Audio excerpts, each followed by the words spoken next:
Hello everyone, and peace of Christ to all of you. Please invite your friends. And today we will talk about the Holy Prophet. You know, the Holy Prophet was so holy. I mean, come on, you cannot stop the light of Allah. Actually, you cannot stop the light of the Prophet. I mean, the Holy Prophet was holy to the point when he was born, according to Muslims, according to Muhammad's story, his mother, she saw a light coming from her vagina. And that light went all the way to the palaces of Damascus. True story. Now, not to mention that nobody noticed that light, even the neighbors of Muhammad. Not to mention that looked like Muhammad, his mother, she was giving birth to him in the field, not in the house. I mean, how the light went out of the house and went in a straight direction to Damascus. I mean, what he had to do with Damascus? He did not even, the light did not go even to Jerusalem. So the Muslims, obviously, and Muhammad, I don't know if Muhammad is the one, according to the stories, Muhammad is the one who mentioned this, that this his mother told him, which is very weird. I mean, Muhammad, he'd been taken from his mother right away because his family, they don't want him. Obviously, he was born 4 years after his father's death, and his family reject to be their child. But Muhammad, he mentioned this story, and the Muslim believe it. You know, when we ask Muslims about the moon being split, they say the reason nobody saw that from around the world because it happened for a second. For a second. I mean, come on, how you can see it? And maybe it happened locally, you never know.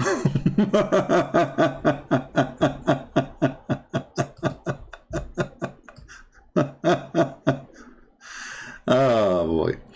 Anyway, so when the Prophet, his mother, she gave birth to him, the light went all the way, some story says even went to Iraq, to Basra in Iraq, and went all the way to Damascus in Syria. And here I ask myself a very simple question. The light is coming from the vagina of the mother of Muhammad. Isn't it this is a great sign that Muhammad is a prophet of God?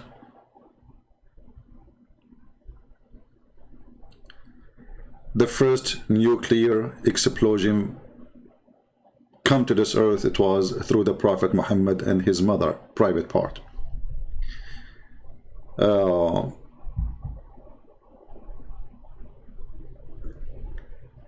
I was trying to find you an English website. Actually, I found some English website, but it's not the ones I'm looking for. So let me try to do this, because I need to use Google Translation to put for you on the screen.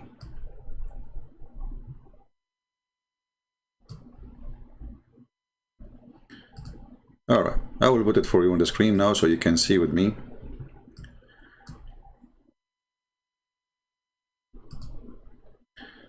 This is islamweb.net.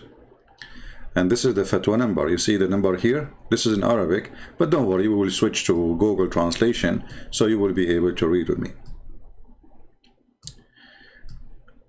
The title in Arabic says Dalailu Nubuwwat al-Nabi, the proof or the evidence, or the, let us say, what make us believe that Muhammad is a prophet. And the first thing of it is his birth. What is unique about his birth?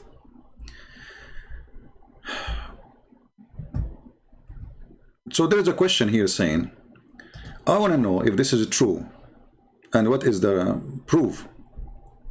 And he quoted the following, that when Amina, the daughter of Wahab, she get pregnant with Muhammad, she said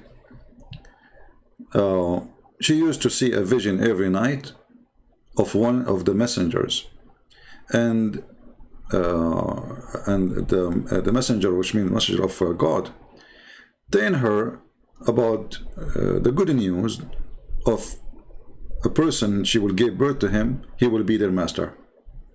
Okay. But here you notice that Muhammad's mother, she was a disbeliever. You see how the story is fabricated, obviously.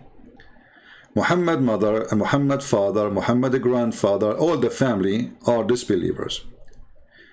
When I say disbeliever, by the way, it doesn't mean they don't believe Allah, because remember, Allah is a pagan god anyway. But according to Islam, you have to believe in Allah and Akbar, which is they merged them together to be one God, Allah and Akbar. And that God, Allah, or Allah, which means the moon god, he is the one to worship alone. If you don't do that, you are the believer. So the mother of Muhammad was seeing messengers of Allah, but she is not a believer. So here how the story started broken. Then she said, when she gave birth to, when she is giving birth to Muhammad, a light came from her private part, and his mother, this is the question, by the way, this is not the hadith now, this is the question of the person. He did not even mention the word private part. He says, from him a light came. He did not say what him or from it. Or kharaja ma'ahu, sorry. When she gave birth to him, when he is coming out, a light came with him, and she saw the palaces of Damascus with this light. Okay. When the Prophet was born, he's just quoting what Muslims, keep saying. Mecca was surrounded by a bunch of angels, by the lead of Angel Jibreel, and the whole universe was celebrating his birthday. Okay. When Muhammad was born, the idols of Mecca, they put their head down and they fell down, and the bedroom of Kisra collapsed. And he mentioned, and many more, he say, many more miracles.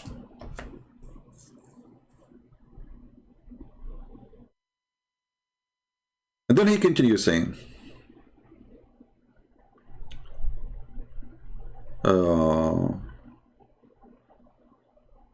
I mean, the question is so long, I don't know what is the answer. The answer is here.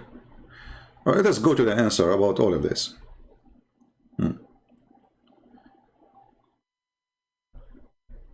So let us use Google Translation.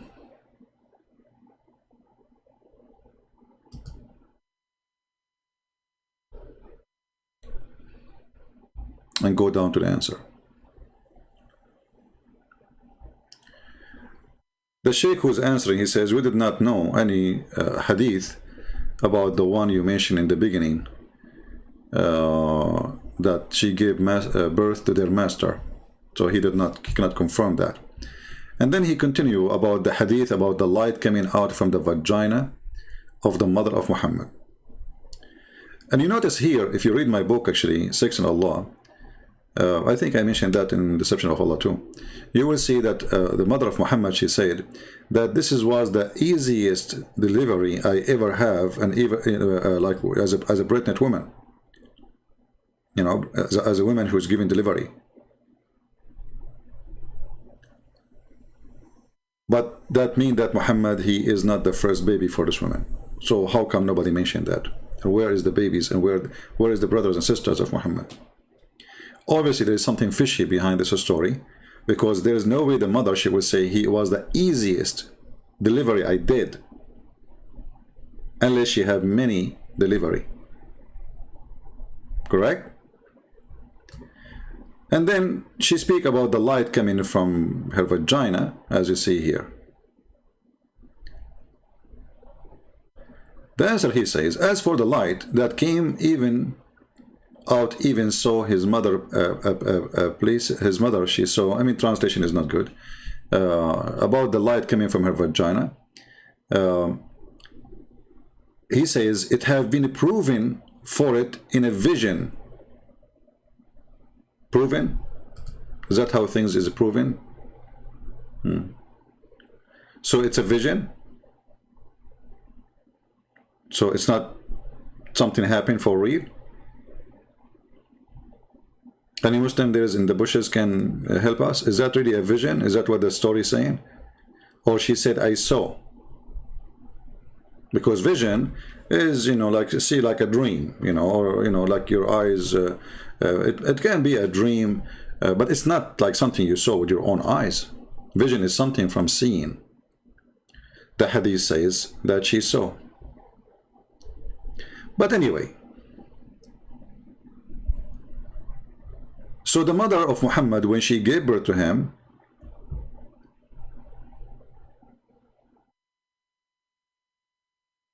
the light came from her private part. And there's even a person, his name, Al-Arbad ibn Sariya. He said, I saw the light too. And not only that, when Muhammad was born, he said something. He spoke like Jesus according to the Quran. He said, I am Abdullah. The book of the seed of the Prophet, this is the translation. So he said what? He said, I am Abdullah.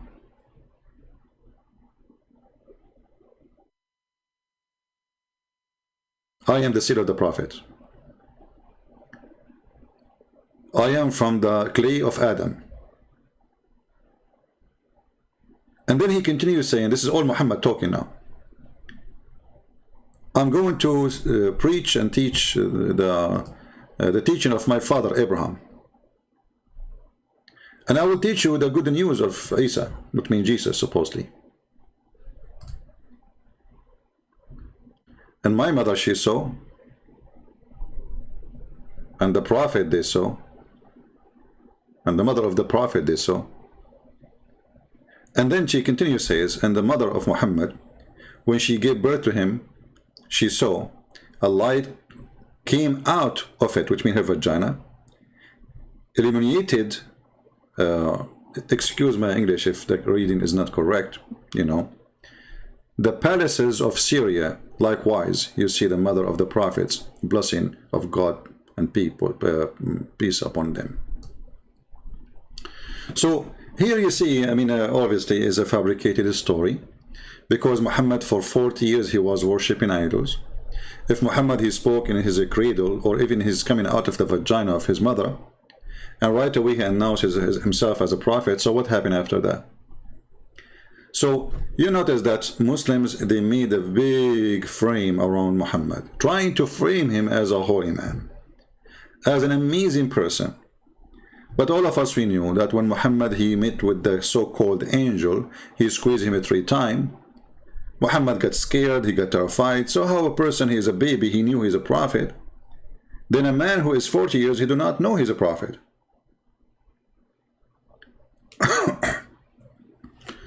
So they frame Muhammad and they make imaginary stories. I don't believe Muhammad he said that. Even though I know he's a liar, he would say more. But I believe those stories are fabricated long after Muhammad's death. However, if Muhammad he said that and Muhammad did not say that, that would change the thing. Still, was Muhammad is what Muhammad claimed to be and what Muslims claim that Muhammad is? Who is a Muslim is willing to call me? And by the way, if you are a sheikh, you are more than welcome. We prefer sheikhs over a normal Abdul. Do we have any sheikh? I'm going to turn on my Skype to see if any Muslim is willing to call us. And I have no request from you, my friend, except prove to us that Muhammad was a holy man. Because you Muslim call him holy. So do you call him holy because he is not holy? Or you call him holy because he is? Logging in my Skype. Excuse me.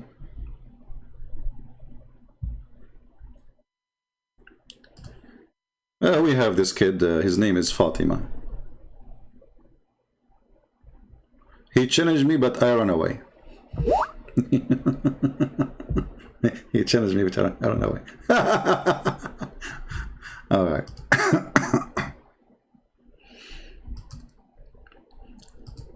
Okay. If you are a Muslim and you want to talk to me, you want me to call you, say I'm a Muslim. That just don't just add me. Hey, Alhamdulillah, a Muslim call me when you were free so that you can embrace yourself and seek for the sake. Okay, let me show you what this Abdul is saying to me before we call him.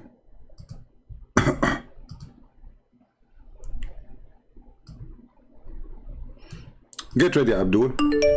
You asked for it.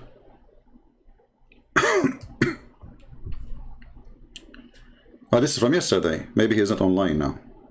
Okay. But we will try to call him. I mean, it doesn't hurt.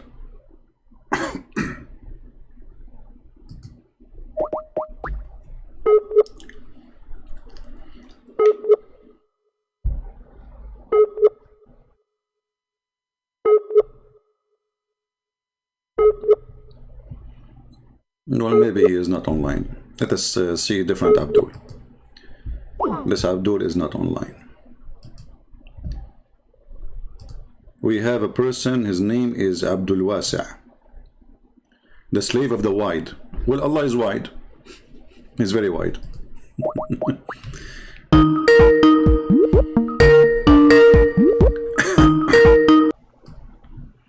السلام عليكم. وعليكم السلام. كيفك؟ نشكر الرب. Speak to me in English, please, because our channel, as you know, it's in English. Okay, so you want me to prove to you that the Prophet was holy? Yes, go ahead. Can you introduce yourself first, if you don't mind, so people will know who's talking? My name is Abdul Wasi'. Abdul Wasi'. What Abdul Wasi' mean? It's the slave of the large one. Large one. So Allah is large? Yeah, he's very large. Allah is very large. How large he is? He's larger than his chair. He's larger than his chair? Yeah. Well, this is not what the Quran says. The Quran says that Allah, if Allah is larger than his chair, how he can sit on it?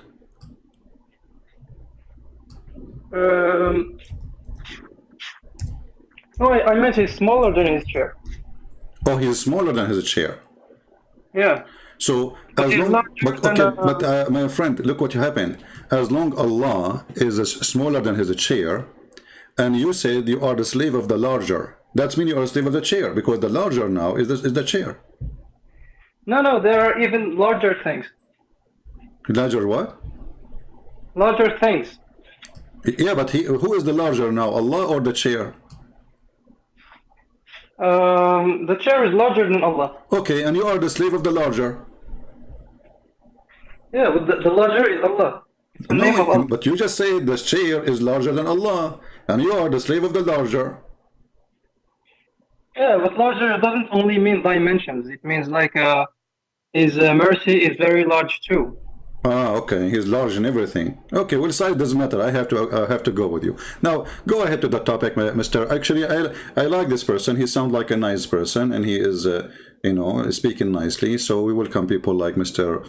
Abdul Wasi'. Go ahead, Mr. Abdul Wasi'. Tell us how Muhammad was holy. Yes, I love you too. Muhammad, the Prophet, peace be upon him, had many miracles. Like if you read the Hadith, for instance, there was water flowing between his fingers. Okay, so there's water was flowing between his fingers, correct? Yes. Is that authentic Hadith? I don't know. So what you mentioned to me something you do not know? Because even the Hadith passes. Oh, okay. So now we confirm that even weak Hadith passes. That's good. But you see, do you think that if somebody said a lie, it's very easy to expose him? Sorry, can you repeat the question, please? I mean, if I say to you now that there's water coming from between my toes, Okay. I have two toes, so I put them together, and now there's water coming from between them, and you say to me, how you can prove me to be a liar? There's a way to prove a liar to be a liar? Yeah, we need evidence. All right. I have an evidence in the Quran saying, chapter 17, verse number 59, saying that Allah, He refrained from sending any miracles to Muhammad. And this is Quran.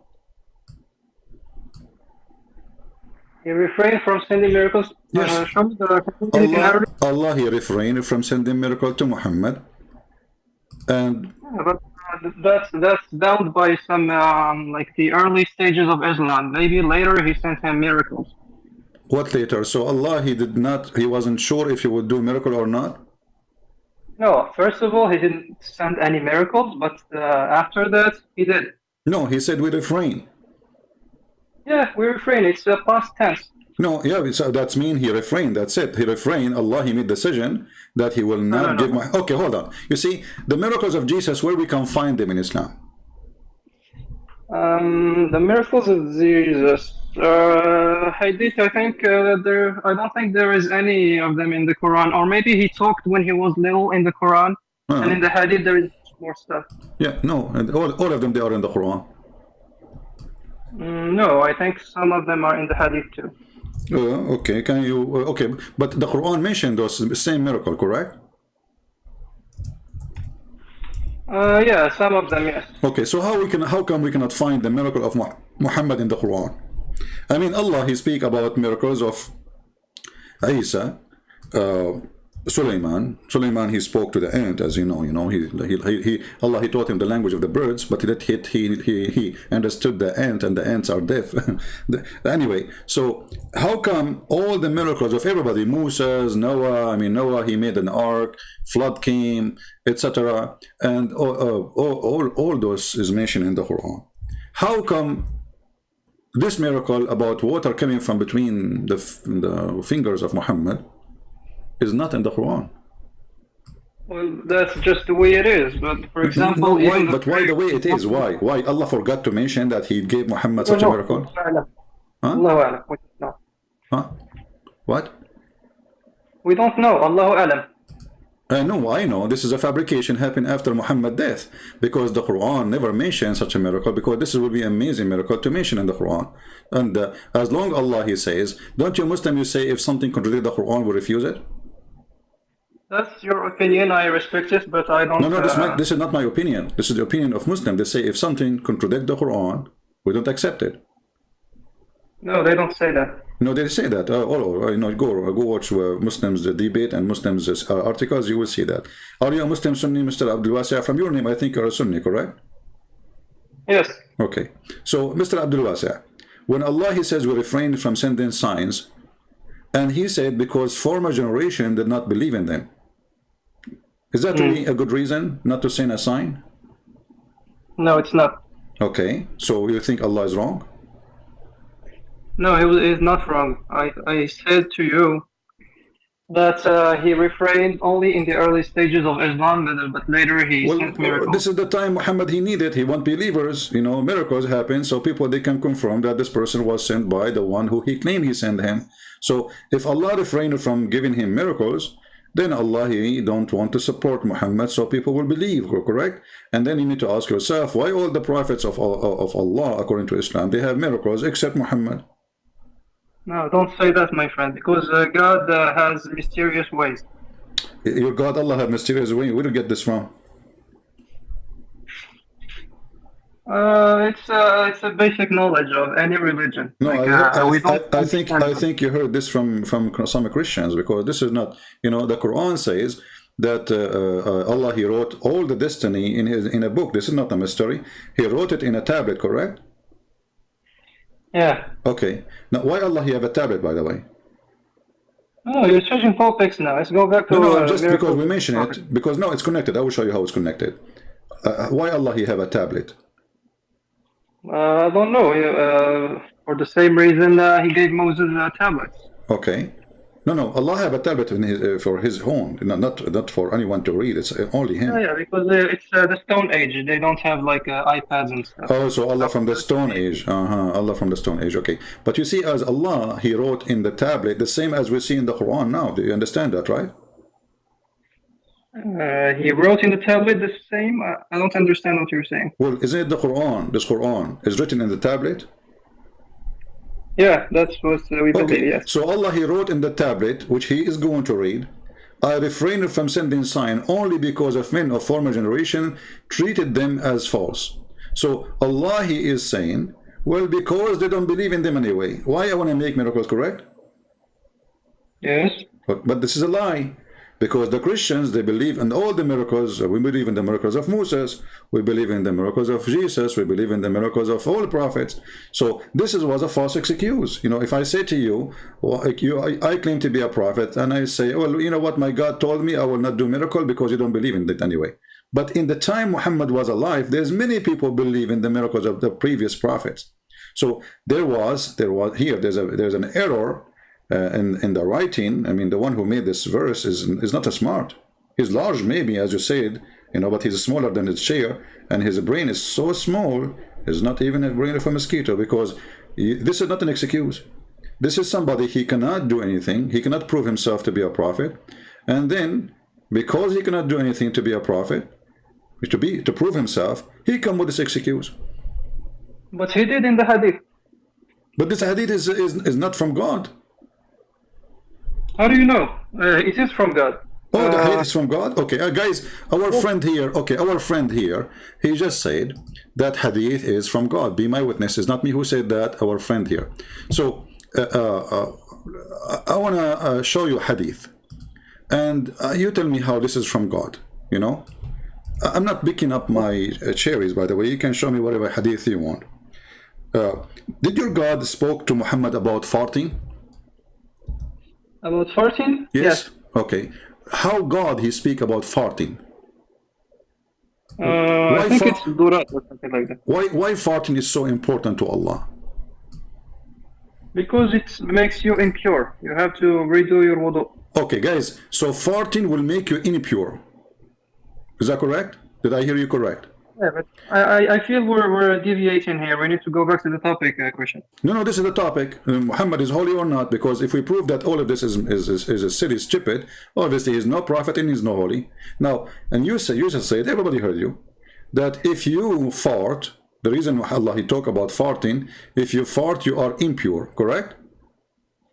Yeah, for prayer, yes. Okay. If a man he take a shower with dead dogs, that make him impure too? No. No. So how come farting come from inside you will make you impure, and dead dogs will not make you impure? Well, that's how it is. Really? But your prophet, but isn't it your prophet? He said that dogs are dirty. He said we should kill black dogs.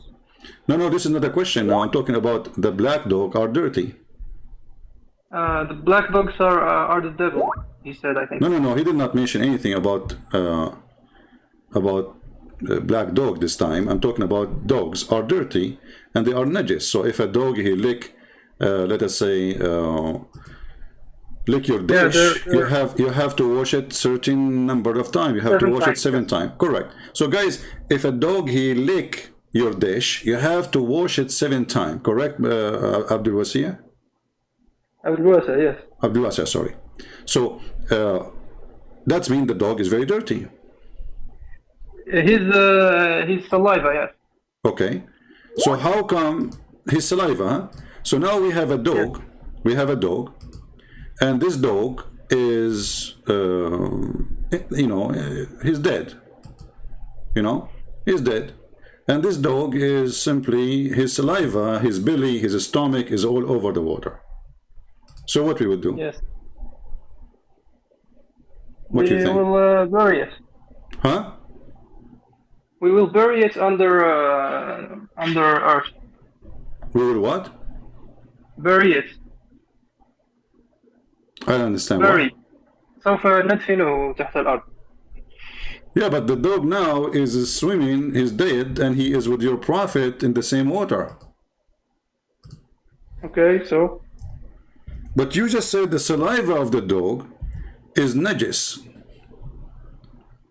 Yeah, but if it's a body of water, there will be no more saliva. It's going to dilute in the water, basically. It's going to disappear, so it's not the same. I don't understand. What not the same? If the dog is dirty, the dog is filthy. Okay, is it your prophet? He said, if a dog even walk by, your prayer is not accepted no more. Yeah, تقطع الصلاة المرأة والرجل والحمار والكلب. I think. Okay, Yes. so thank you. Translate, please, to the people. So your prayer is cut when a dog goes by, or when a donkey. You love this word, donkey. When a donkey goes by, and if a woman goes by. And the women. So your prophet, he Yeah. made women equal to dogs and donkeys. In cutting prayer, yes. So if a dog just walked by, he did not even touch you, your prayer is not valid no more, correct? Yes. Okay, that means your prayer will not be accepted if just a dog walk by. So how in the world Muhammad is taking wudu with dead dogs, and not only dead dogs, what about women blood from period? Do women blood from period make you impure? Yes. Okay, so how Muhammad is showering with it and he's doing wudu with it? But I told you, because there's a lot of water, and if you put tiny drops of anything in a big body of water, it's gonna disappear. Okay, how big the body of the water? Like 3 meters cubed. Okay, so guys, let us say we have a swimming pool, and how high it is? 2 meters. So if Sorry, okay. I only know metric units. 2 meters. Okay, no stuff. problem. So guys, if the water is 3 meter wide and 2 meter high, and you put a dead dogs there, the water will not be affected. Correct, Mr. Abdul Wasi? Yeah. Okay. So, but if the water is less, that will make the body of the water dirty, stinky. Correct? Yeah. All right, guys, did you hear it? Okay, but this is, the water is very, very little. Actually, it doesn't even reach the private part of Muhammad. Read this hadith with me, and this is Sahih.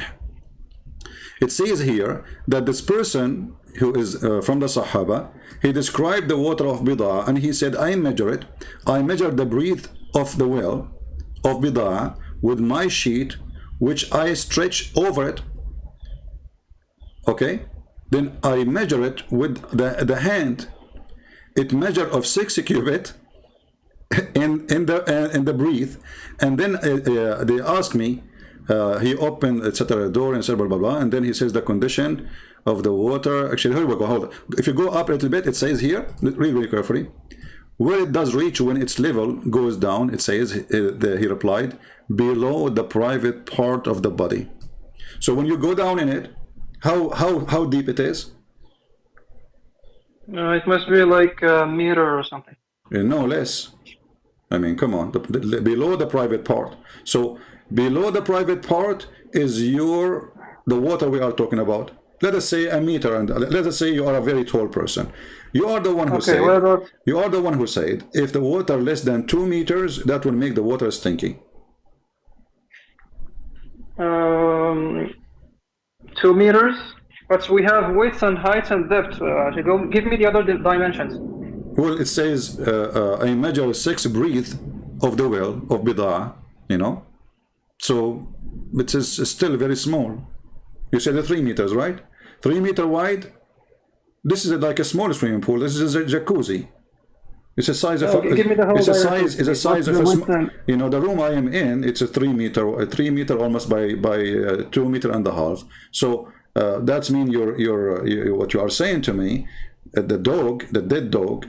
And by the way, the hadith does not say a dead dog. It says dead dogs. You see? Okay. Not only a dead dog, it says dead dogs. If you read with me here, which dead dogs, you know, not 1, not 2, it have to be 3 and more.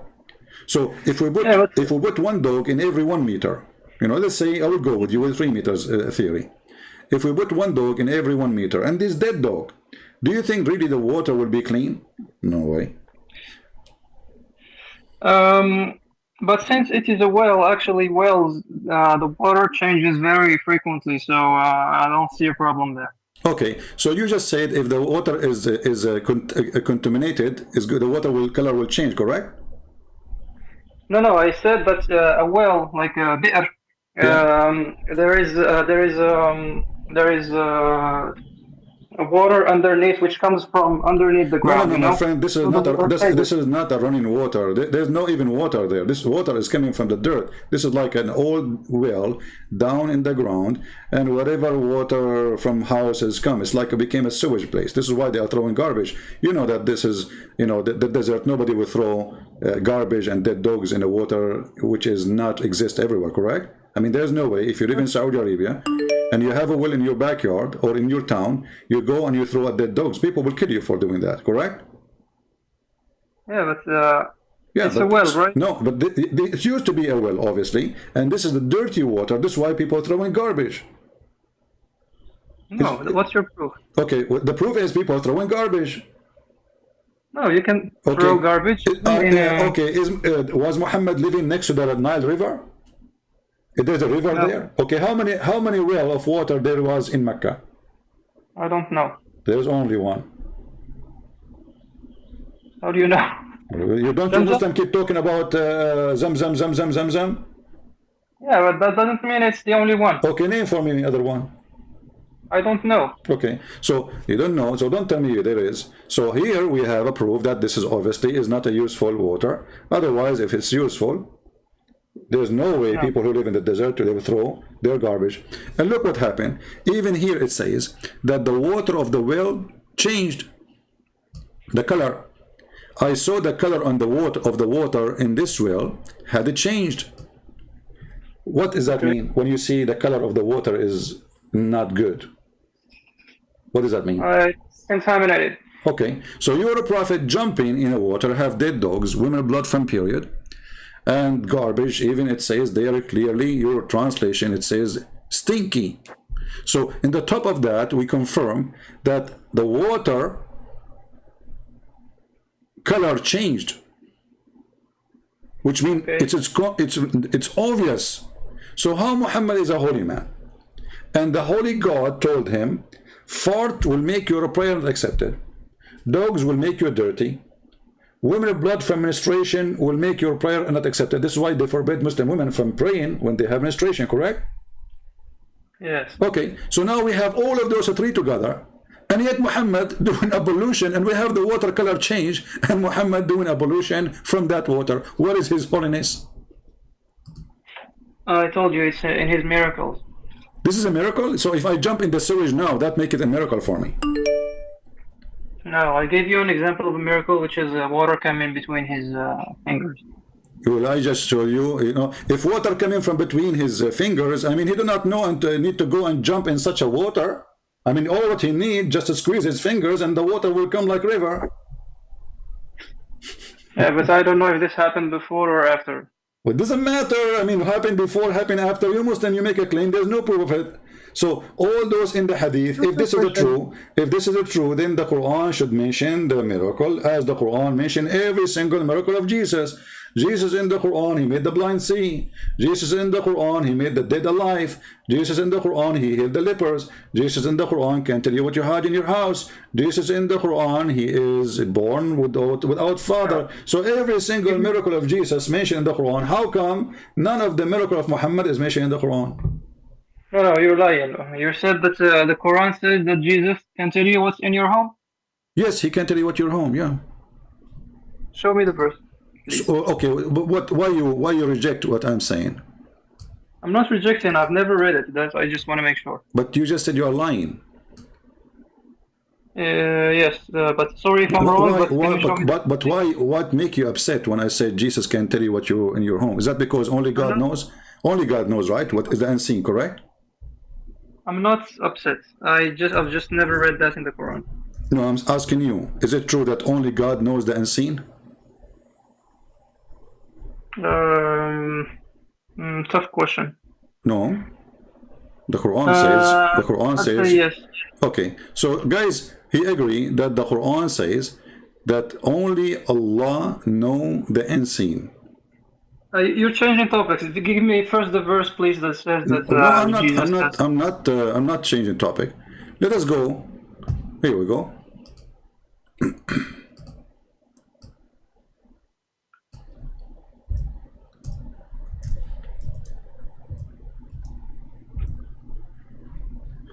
Read with me. Just can you read it in Arabic because I don't have YouTube in front of me. No problem. You can open in your side, chapter 3, verse number 49.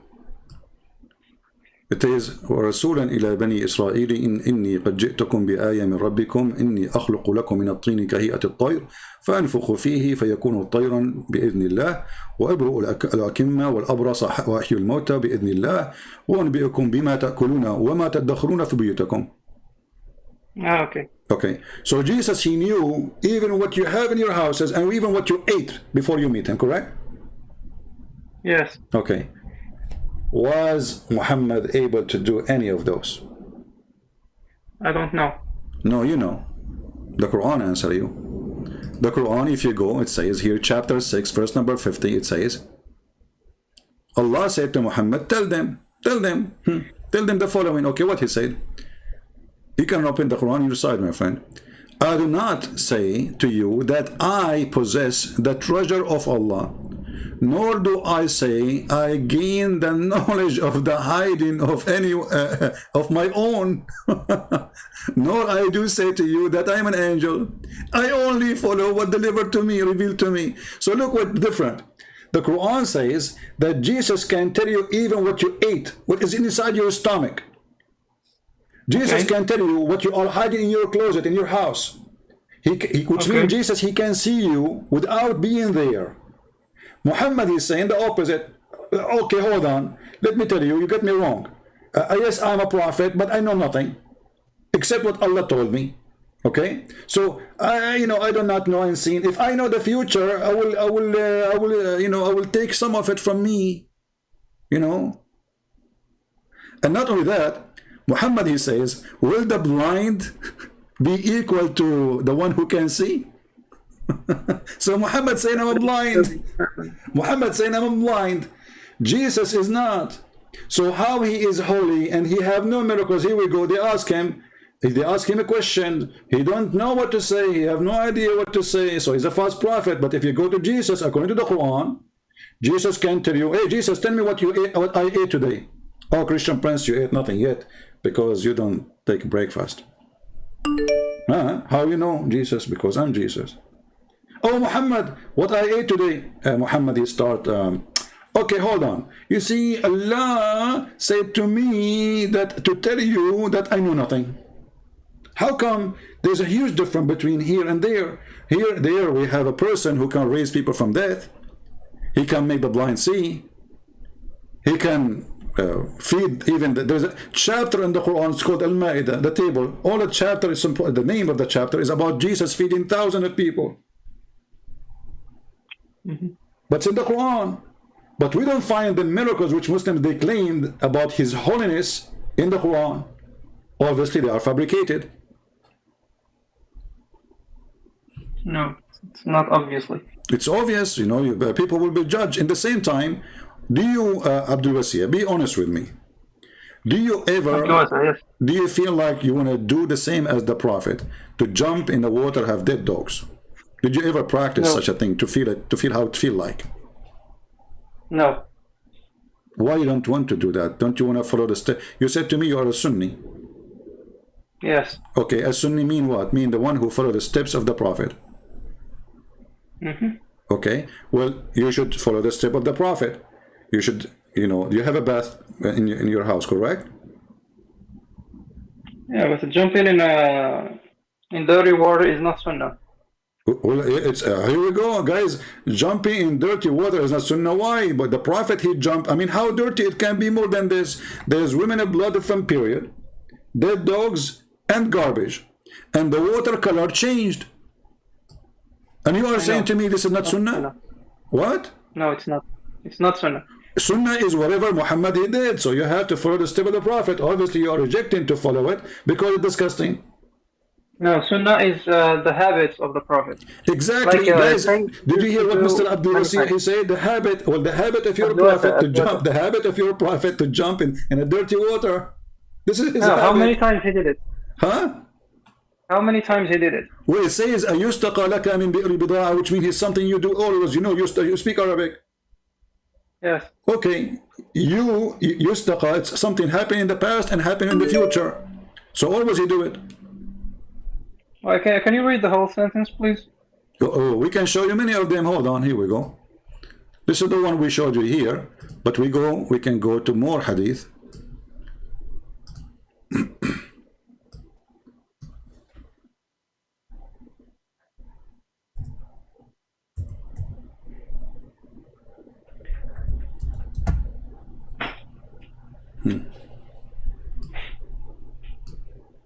Let's read this one first. It says, Abu Sa'id al-Khudri said that some people ask Allah Messenger whether they might perform ablution out of the well of Bid'ah, which was a well, into which menstrual clothes, dead dogs, and stinky things were thrown in. And he replied, water is pure and nothing make it impure. So this is a practice of the Muslims in the time of Muhammad, and Muhammad, he ordered them to do it.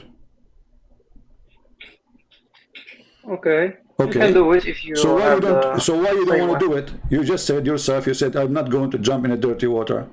Which means look what you did, Mr. Abdul Wasi. When you said, I'm not going to jump in the dirty water, you just admitted that Muhammad, he was swimming in dirty water. Yes. Okay, so Muhammad was swimming in dirty water. Is that because he's holy or because he's dirty? Because maybe there is no other alternative. So his wife, she used to jump there too? Probably. All the Muslims, they jump in this water. We don't know. I wish I have a video camera at that time then. So look what you just said, that properly all the Muslims are so clean at that time, to the point they throw dogs in the water, the women, they throw their menstruation blood in the water, and they throw their garbage in the water, and then they jump in the water. I mean, how smart the Muslims at that time? Not very smart. Not very smart, you agree? Because if I'm going to take a shower in it, and I am the one who throwing garbage, well, I will throw the garbage far away. I mean, the desert is empty. Do I have to throw the dead dog in this water? No. Do I have to throw the menstruation rags in that well? No. Do I have to throw stinky garbage there? No. So why in the world they want to do such a thing and then jump in it? I don't know, but can we go back to the miracles, please? Okay, but this is a miracle. This is one of the miracles of Muhammad. He do crazy stuff. Yeah, it's not a miracle. No, miracles is something extraordinary.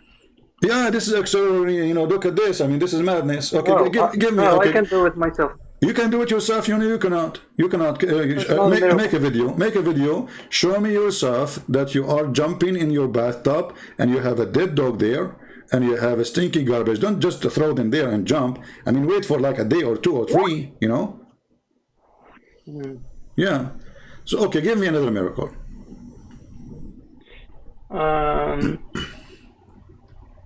Remember, my friend. I want a miracle, because you see the title of the video, the Holy Prophet was not holy. I want something have to connect it with the word holy. What make him holy? Go ahead. Basically, if you do a miracle, then you're holy. It means that God is by your side. Oh, okay. So guys, listen carefully. Okay, listen carefully. If you do a miracle, that make you holy. So what can be miracle? Something a human being cannot do, right? Yes. Okay. Can a human being throw words in the mouth of Muhammad, make him say for a false Quran? Yeah, you can. You can? Yeah, you can hypnotize any person and make them like turn into a dog or anything you want. So are you saying you can do what? Say again the word in English. Hypnotize, like hypnotize. I don't know if I'm saying the word correctly. Hypnotize. Okay. So are you saying that your prophet was hypnotized by Shaitan when he throws satanic verses in his mouth? I don't know how it happened, but something like that, yes. But can we go back to the topic? Yeah, but hold on. We are on the topic. We're on the topic. If Muhammad is holy, then the holy Muhammad is protected by Allah. Correct? Not 100% of the time, no, because when he went through some jihadi war, he was hurt. So God No, doesn't I'm not talking protect about you. physical protection now. The word of Allah. Do Allah protect His word? The word of Allah, you mean the Quran? Yes. Yeah. Okay. Allah, He said, nobody can exchange the word of Allah. Correct? Yes. Okay. And you just said that Shaitan was able to hypnotize, I don't know what the word, your prophet, Hypnotize. yeah, and he controlled him, you know, and your prophet starts saying false words. Yeah. Okay. But he failed. But that's mean That didn't go Muhammad. through. But that's mean Muhammad at that moment he was making miracle for the sake of Shaitan. This miracle, because Quran is a miracle, isn't it? Quran is a book, not a miracle. Yeah, I don't know. The Muslim they claim it's a miracle. Oh, those are stupid Abduls. Ah, Don't they are believe stupid them. Abdul. You are a smart Abdul. Okay, so I will go with you. So, are you saying anyone can make Quran? What? Anyone can make Quran? Yeah. Yeah, they have like printers. They make a lot of Qurans. No, I'm saying Quran, like a book. It's called Quran. I can make a Quran like this Quran. What do you mean make a Quran like this Quran? I Because don't you just understand. said anyone can make Quran.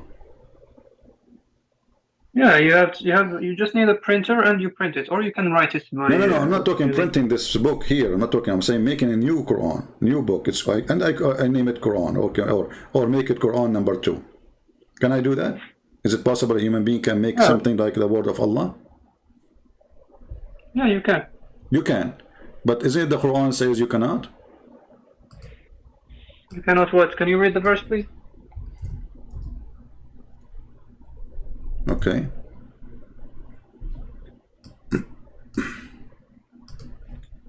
But we're changing topics again. I don't know where We are not. We are trying to see if Muhammad. No, my friend. We are trying to. You another miracle and you change topics. No, I'm not. We are not changing topic because the Quran supposedly is the top-notch work of Allah. Is the book of guidance. And if Muhammad he failed with his Quran, he contradicted his Quran, then Muhammad is not holy, and he was a person. He's a scammer. He's the opposite. What is the opposite of a holy person? Is a scammer, a liar, false. Either he is a true prophet or he is a false prophet. So the Quran says, can you provide a verse or a chapter like this Quran? Can you? To be ayatin min mithlihi. That's it. So what does that mean? I don't know what it means actually. Okay, well, I don't know what you mean. What do you bring mean? a verse like it? Nobody can make Quran like this Quran. To be ayatim immediately. So bring a chapter like this, if you can. So if nobody can make a chapter like this, so how the Quran, according to you, he was able to place control on Muhammad and make him say satanic verses? Oh no, God has mysterious ways. But this is not God. This is Shaitan. Yeah, but Shaitan is controlled by Allah. Oh, so Shaitan, guys, Shaitan was controlled by Allah, and Allah he made Shaitan control Muhammad. Yes. Okay, why Allah he does that? I don't know. Yeah, I said that he has mysterious ways. What is mysterious about it? I mean, it's not mysterious no more. I mean, this is a prophet, and he is challenging people to bring Quran like the Quran. Yeah, but I think it makes sense because, for example, let's say you wrote a book called Sex and Allah, okay? Yeah, and this is my book. Yeah, it's your book, and you're challenging us to create a book like it, but you've already done it, so we cannot create the same thing and say it's ours. You've already done it once, so nobody's gonna ever do it again. Okay, thank you very much. So the challenge of Allah is stupid then. It's obvious, I think. Nobody can do like the Quran. It's obvious because already it's done, right? Yeah, now it's done. The Quran is finished. Yeah. Same, you give me example about my book. If I say to you now, make a book like my book, and you do, well, this is my book still. So it's a stupid challenge.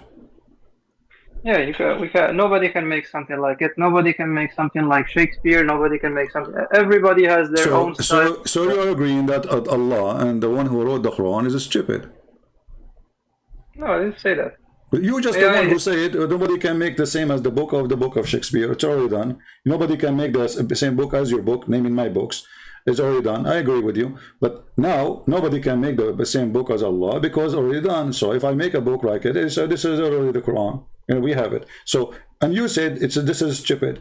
Now the second I said to you Quran, then the Quran is stupid. Suddenly you say no. No, I didn't say stupid. I said it's obvious. He's stating the obvious. You said it's stupid, my friend. It's recorded. No, I didn't. It's recorded. Okay. Yes, I didn't say stupid. Okay, people will see later if you say stupid, and maybe they can leave in the comment later if I heard you correctly. So let us see here. So Muhammad is a holy prophet, and the holy prophet is speaking the holy word of Allah. Do we agree on this line? Yes. Okay, but now when shaitan he throw in the mouth of Muhammad satanic verses, Muhammad is still holy, or he is speaking the word of shaitan? He's still holy, but at the same time he's speaking the words of shaitan, which Allah controls. Okay, guys, I want you to listen to Mr. Abdul Wasi. He is saying Muhammad is still holy, but for the moment he is speaking for shaitan, but Allah is controlling shaitan. Explain that to the people who are listening, Abdul Wasi, because honestly I lost with you. Go ahead, explain to us how this happened. So basically Allah has created everything. Okay. Everything you can imagine. So he also created Satan. So he ordered Satan, like he did with Adam and Eve. He ordered Satan to go say things to them. So the same thing happened with Prophet Muhammad. But I don't know what the lesson was about because I don't know how to explain this. It's just, but the Prophet remained holy actually. That didn't change anything in his holiness. Okay. So I don't see a problem there. Okay, so guys, listen carefully. Mr. Abdul Wasi, he said that Allah, he ordered shaitan to go and fool Muhammad and make him say satanic verses. And then shaitan, he did the order of Allah. So shaitan, according to Islam, is a good employee of Allah. He is obedience to Allah. He do good things. And one of the good things is to fabricate Quran. And he is doing just the order of Allah. Correct, Abdul Wasi? Yes. Okay, so shaitan is a Muslim person. He obey Allah, he follow the order of Allah, and his duty is to mislead and to deceive Muhammad. And Muhammad was deceived. Muhammad received satanic verses from Satan. But now, as long you are the one who said to me that those satanic verses is order from Allah to be said, that means satanic verses is coming from Allah. Correct, Abdul Wasi? Yes. Okay, so Allah is Satan, because the satanic verses, it's called satanic verses because they are coming from Satan, and Allah himself is the one who made those verses, so Allah is Satan. And that means that Allah he decided to take his satanic verses from the verses who he made anyway. So does that make sense to you? I mean, he is the one who made the satanic verses, and he is the one who made the rest of the Quran. So why Allah want to take the satanic verses out of the Quran if both of them coming from Allah? I don't know. I said I don't know how to explain. By the way, how in Christianity, how do you explain like why did God create Satan? First of all, God in Christianity, he created an angel, not Satan, and then he gave a free will for all of us to obey or disobey. Satan, he decided to disobey, and he became, this is why he got the title of Satan, because he is obedience, but still he is an angel by nature, but became evil person who want to be God. As simple as that. In Islam, no. According to you, shaitan was a shaitan, he's working for Allah, and Allah deceived shaitan. Is that correct? Allah deceived shaitan, yes. Wait any or something like that. Okay, so guys, Allah he deceived shaitan, he made him shaitan. Shaitan is a good person in Islam. He's a good Muslim. Shaitan is a victim of Allah. Allah he gave him a job. As you see, Allah he sent him to deceive his prophets. Do we agree in this, Abdul Wasi? Can you repeat the last sentence, please? As long as you agree that Allah is the one who sent shaitan to deceive Muhammad, to make satanic verses, and he was obeying Allah, that means Allah he decided to deceive his prophet, correct? Yes. Why? I don't know. He has mysterious ways. Well, if you read with me in verse number 53, it says, so Shaitan, the devil, he will make a trial to those who their heart have disease. But the trial here happened to Muhammad. So Muhammad, he have a disease in his heart. He's a bad person. Because those trials will not happen to a person who have no disease in his heart. So that he may make what the devil... Can you show it in Arabic, please? I don't like the English translation. No just problem. I understand. Here we go. Or just read it because there's lag. ليجعلوا ما يلقي الشيطان فتنة للذين في قلوبهم مرض والقاسية قلوبهم وإن الظالمين لفي شقاق بعيد. Okay, but that doesn't mean that Satan, he only controls those kinds of people. He can control even good people. No, it says clearly only those people who have a disease in their heart. Read it carefully. Don't add things. Don't add things. Is not there. Does it say to good people? Does it say anything about good people there? No. It says unjust people. To say people who they have, extremely quarrelsome. So there's no good people there. So the one who will receive those satanic verses is the bad people, but the one who receive it is Muhammad. No, you are saying things which are not in the verse. It doesn't say only those kinds of people. Well, does it say there's good people who receive it? It says who will receive it. Read carefully. So that he make what the devil includes a trial for those. He count them. Those who. Did he say the good ones and the bad ones? No. He said those who their heart have a disease, and those who have their heart is hardened, and those they are unjust, the criminals. He did not say anything about the good ones. You are adding things now.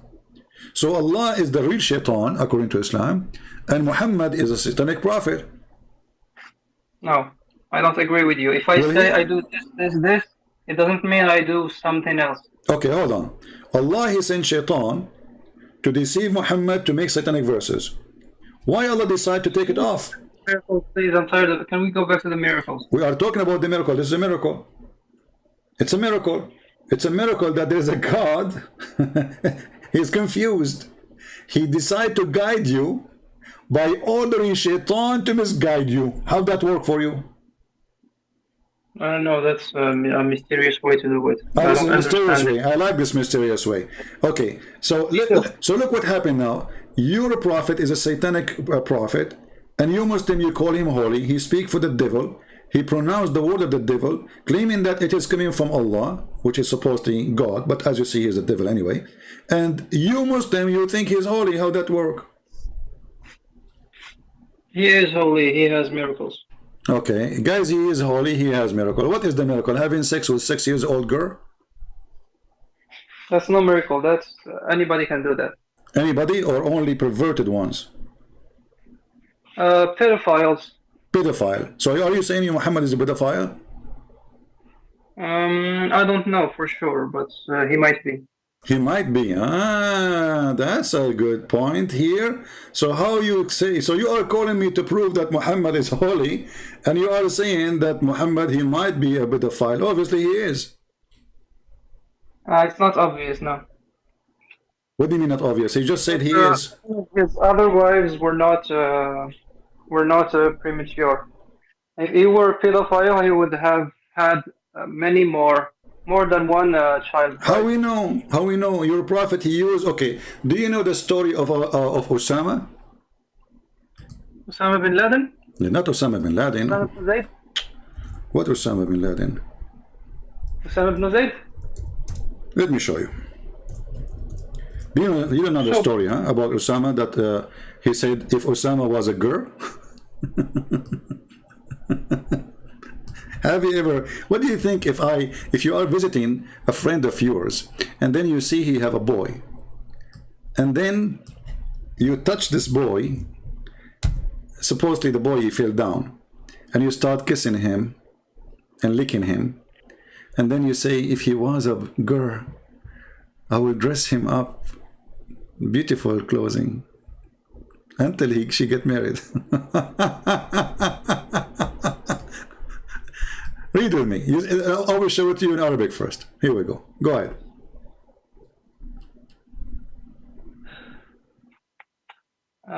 نانا أبو بكر حدثنا أبو بكر بن أبي شيبة حدثنا شريك عن العباس بن الريح عن البهي عن عائشة قالت أثر أسامة بعتبة الباب فاشتج في وجهه فقال رسول الله صلى الله عليه وسلم أميطي عنه الأذى فتقذرته فجعل يمص عنه الدم ويمجه عن وجهه ثم قال لو كان أسامة جريسا لهليته وكسوته حتى أنفقه.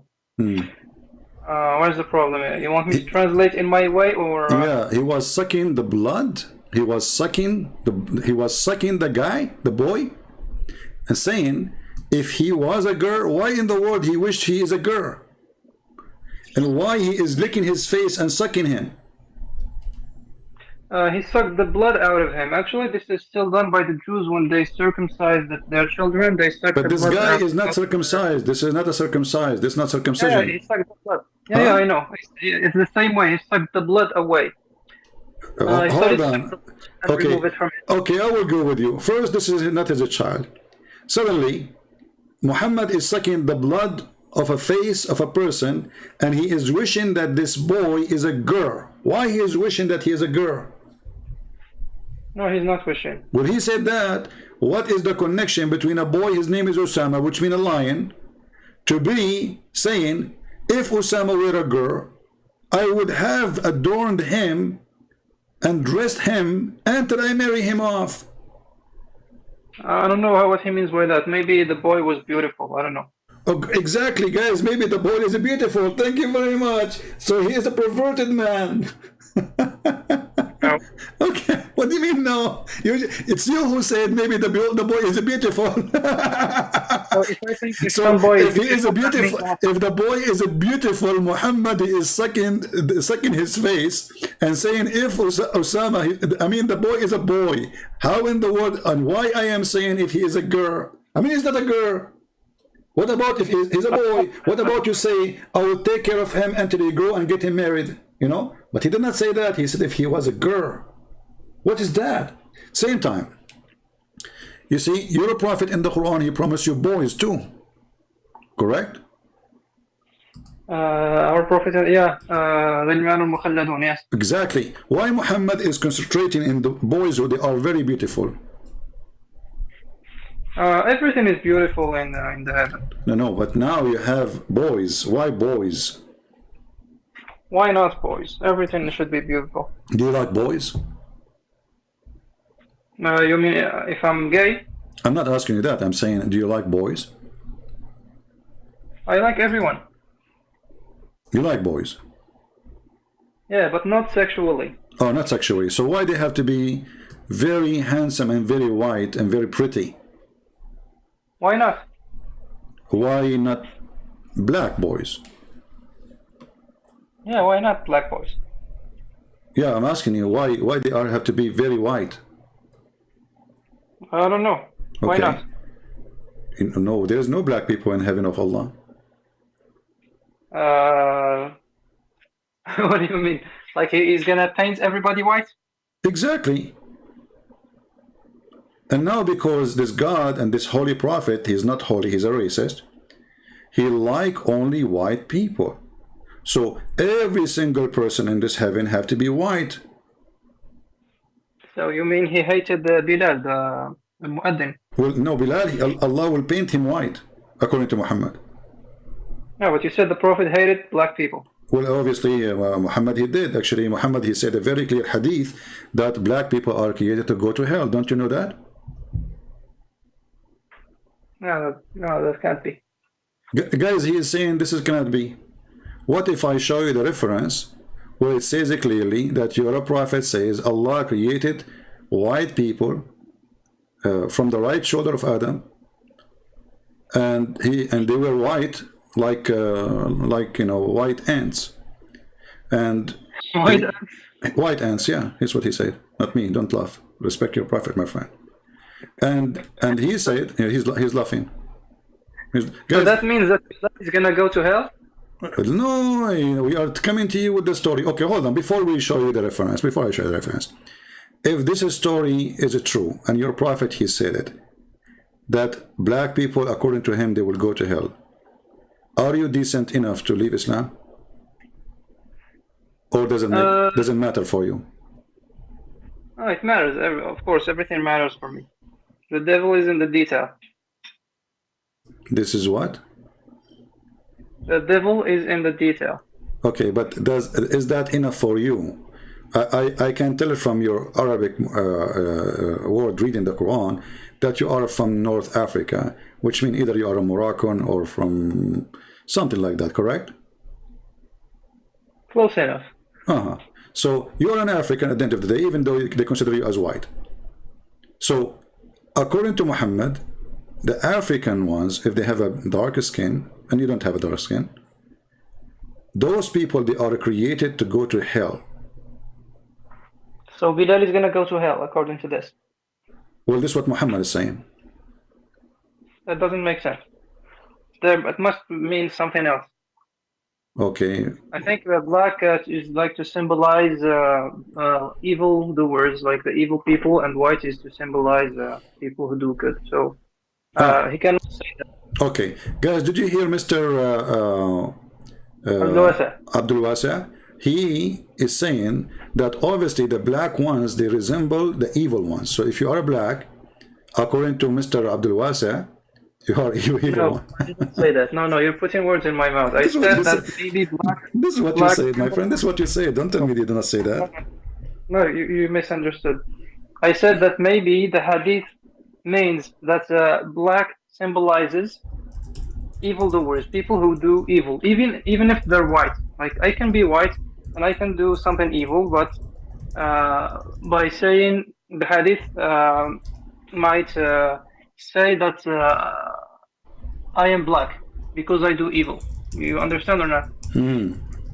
Okay, but if it is saying clearly that black people, they are made to go to hell, then you have no excuse, correct? Yeah. Okay, and what that will make Muhammad to you if we show you that? What that it will make him unholy. That will make him unholy. Yes. Wow, that's a good deal for me. I like that. Guys, did you hear Mr. Abdul Wasa saying it clearly? So if this is true, that will make Muhammad unholy. Who said that? Mr. Abdul Wasa. Thank you very much. So that will solve the problem between me and you. And let us go and see the hadith. Let me find the hadith.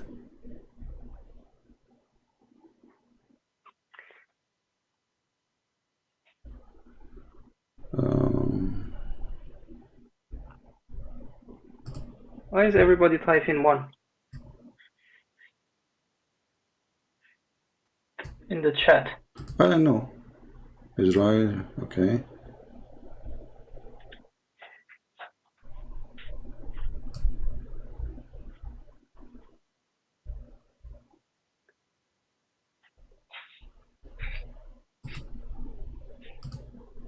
I'm just trying to find the reference, the Islamic link, you know, to give it to you.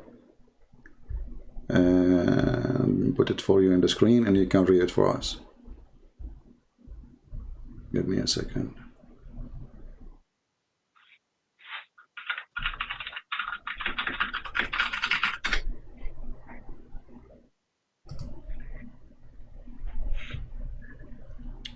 Masihi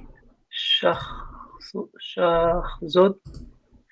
One means yes, two My means friend, no. focus with me, focus with me. Forget about people in the chat now.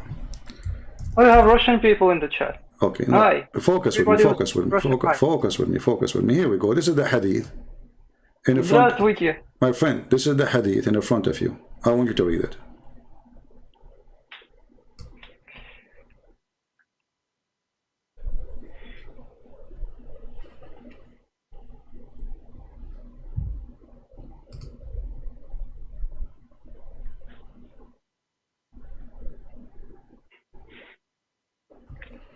Is it clear or not clear?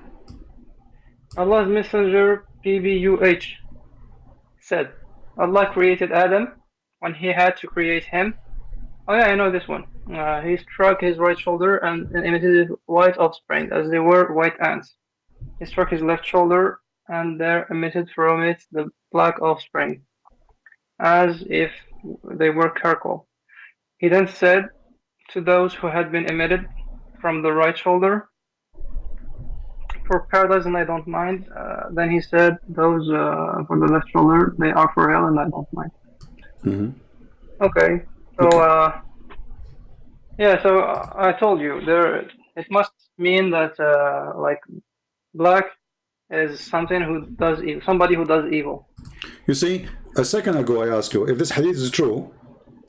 That means Muhammad is unholy. Look how you bite your tongue and take back what you just said. It doesn't say here that those who they are doing black evil. It says here that Allah created the white people from the right shoulder of Adam, and He described their color, how white they are. And that's mean from the beginning of their birth, from the beginning of their beginning. This is not after they commit sin or before they commit sin. They are white people who will go to heaven, and they are created from the right hand of shoulder of Adam. That's mean they are the right people. And the black people, according to your prophet, they are created from the left shoulder, which is always symbolic for the left. Wrong. So the black people are born wrong, and the white people are born right, according to your prophet and according to Allah, because the one who said that is Allah. So Allah, He said to His messenger that when He created Adam, He created two kinds of people. One kind will go to heaven, and one kind will go to hell. The one kind will go to heaven is the white. The one kind will go to hell is a black. Now you wanna play with it. Doesn't look good for you, Mr. Abdul Wasi. Be honest. I told you it's a metaphor. Well, okay, prove it to me, guys. It's a metaphor. Where is the metaphor there? Because it can't be, because the closest person to the Prophet, peace be upon him, is Bilal. He was a black person. No, he was not the closest person. He was his slave, and he was abused all his life. He ordered him to go and do the adhan because he will not order the white people to wake up early morning, lose their voice screaming. He ordered him to walk with him wherever he go to collect donation, for he is his slave, not because he have a freedom to walk around. If Muhammad was a good man and this guy is close to him, we'll free him and take him as a friend. But he was always his master, and he was a slave. So don't think he was close to him. Actually, even your prophet, he made fun of him. He says, obey your master. He made Bilal because he's an African. He have a strong body. That's why he have them. They bought him because he's a strong man. He is a big man, African man. So they bought him, and they promised him to be freed in the future. But they never. And then Abu Bakr, when Muhammad he died, Bilal, he went to Abu Bakr. He says, if you bought me for the sake of Allah, will you free me for the sake of Allah? If you bought me for yourself, then keep me for yourself. Stop being a hypocrite, which means. So Muhammad was not a good person to Bilal, otherwise he will free him. No. Why he didn't? Okay, why he did not free him? He didn't ask for it. Maybe he was the guy did not like, ask for it, guys. The slave don't ask for it. You know, he don't like to be free. He like to be slave. Okay, listen. I want you to focus with me. Does it say, emitted from it white offspring? Does it say that? Yes, it does say that. So it is offspring of this person, who the first white person came from the right shoulder of Adam. It's offspring. What is the metaphor about it? They are white. Metaphor is white is a symbol for something good, and black is something. Okay, guys. Okay, the white is a symbol of good, and black is symbol of bad. I will go with you. I will go with you. How you can solve this now in the Quran then? Sure. Did Allah, He said that Allah will make all the non-believers with their faces black? Yeah. So that means if I am already black, He's not going to be able to paint me. Yeah, He will keep you black.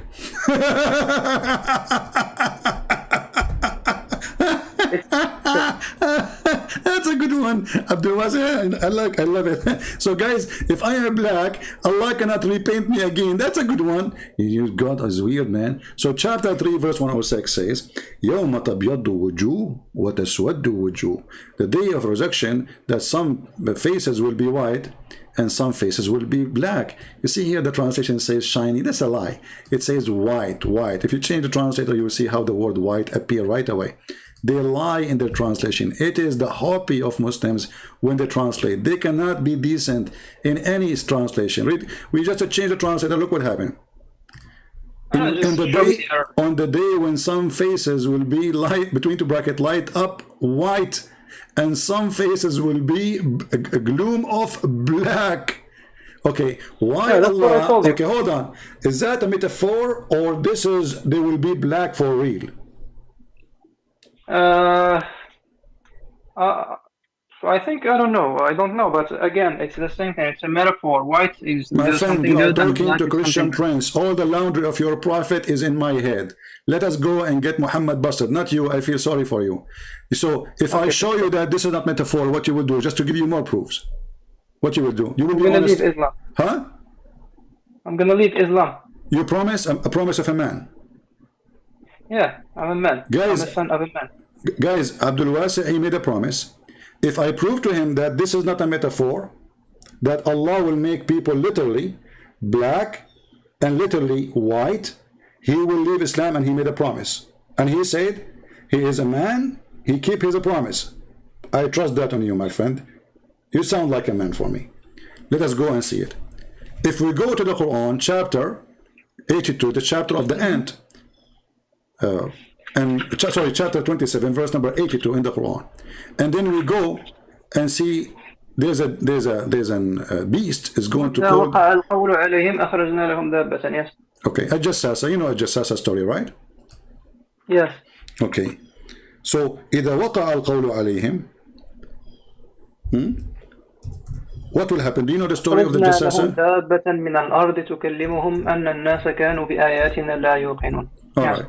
All right. So guys, according to the Quran, chapter 27, verse number 82, there's a beast will come from the ground, and this beast is doing the work of Allah.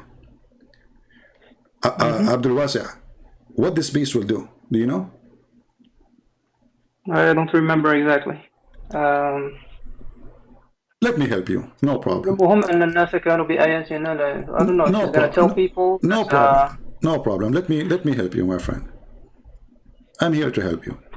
But it's not the Jassasa, I think. The Jassasa is another story. It's in the Hadith. This is a Jassasa. Okay. Yeah, there's a hadith about the Jassasa as a woman, right? Yeah, she's very hairy. Yeah, but Muhammad is very confused. But anyway, so let us go.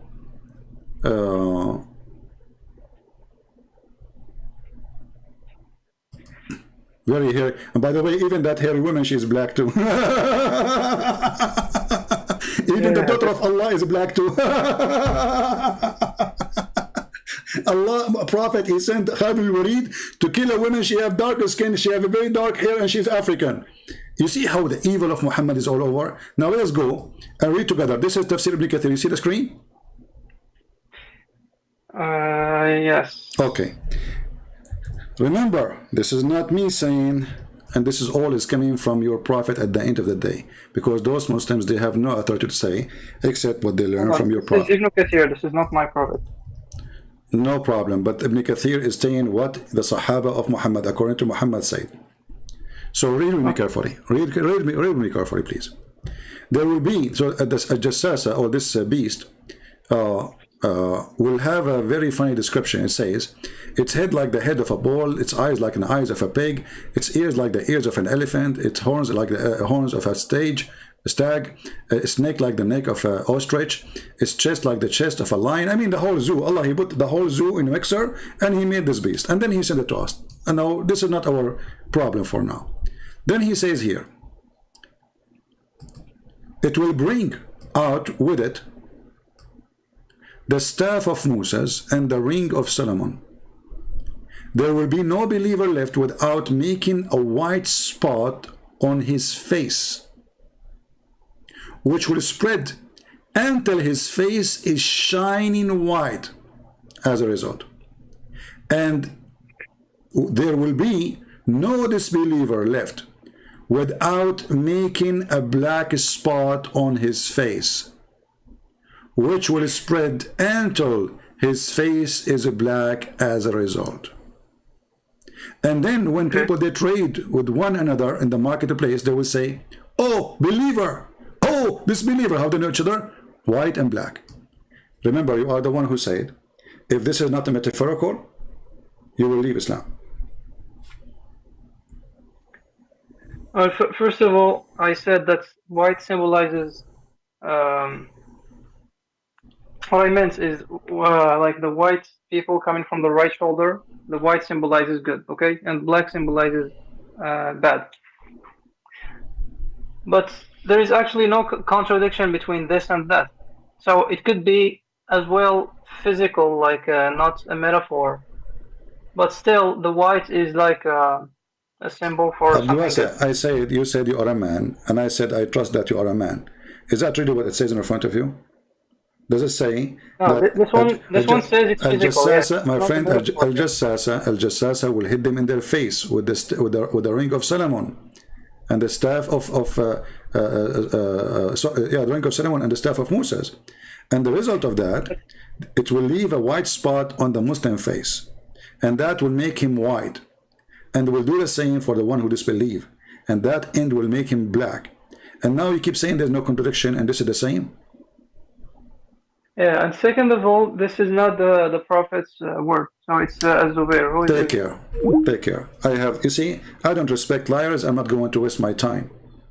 If this is not your Prophet words, why it is there? You see how they are ashamed of their Prophet? He is unholy. This is not a talk of a holy man. We show them the hadith saying, from the offspring of the black man, which is coming from the left shoulder, they will go to hell. He said it's a metaphor. We show them that even Allah will send the beast. He will hit the face of a disbeliever, and he will make him black. Still he is saying this metaphor. You are not a man. You are not a man. You said, if I can show you that, you will leave Islam. And this is the word of the Messenger of Allah, not the words of Ibn Kathir. Read carefully. تخرج دابة من الأرض ومعها عصا موسى وخاتم سليمان فتخطم أنف الكافر بالعصا. So she will hit the beast, the nose of Sulaiman with the staff. وتجلي وجه المؤمن بالخاتم. It's your Prophet saying that.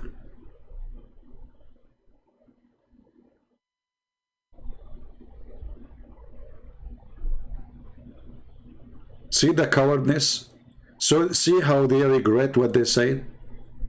So Muhammad, child molester, he agree. He's a pedophile, he don't know. Muhammad, he jumped with dirty dogs. They're dead. Stinky water. Women menstruation. Muhammad, he go after his own son, wife. When the husband is not there, he flirt with her. Muhammad, he made a rule that if he see a woman, her husband must leave her so the Prophet can F her.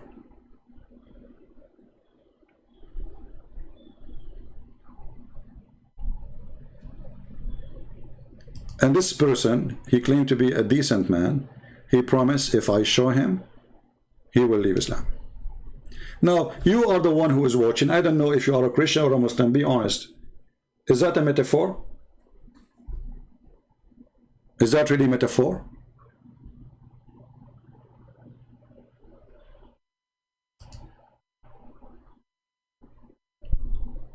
When we say, they say to you, Christian Prince, he hang up on people. There's no point of continue talking to a liar. I'm just wasting my time. The conversation is ended. There's nothing here. It's about hitting his face.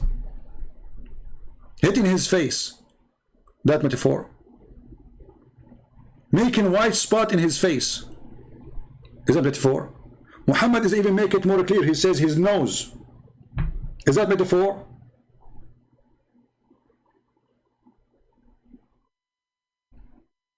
How in the world this person, he keeps saying to me, This is metaphor.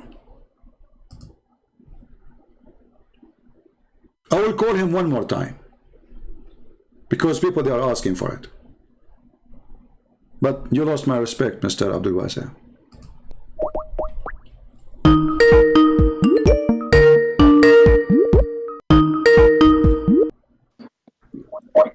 Why you hang up? Because you are lying to me. Lie. I told you this is not the prophet's word. This is not the prophet. Okay, no, this is the prophet word. Here we go. Read with me. It says that the messenger of Allah, he said. There is likewise. Okay. Okay. So is that metaphor? Is that a metaphor? The animal is the animal a metaphor? Is the staff of Musa metaphor? Is the ring of Solomon metaphor? Is hitting the nose of the kafir metaphor? Is hitting the nose, hitting the believer is a metaphor? Okay. So this is the prophet's word. Where does it say here that there are going to be black or white spots? Well, this is how they recognize it. The Quran says, my friend, tabyaddu wujuh wa taswaddu wujuh. Muhammad was clearing the verse. I'm talking about this hadith, don't jump. Yeah, this is the hadith about that verse. The Quran says, tabyaddu wujuh wa taswaddu wujuh. So faces will be black, faces will be white. Okay?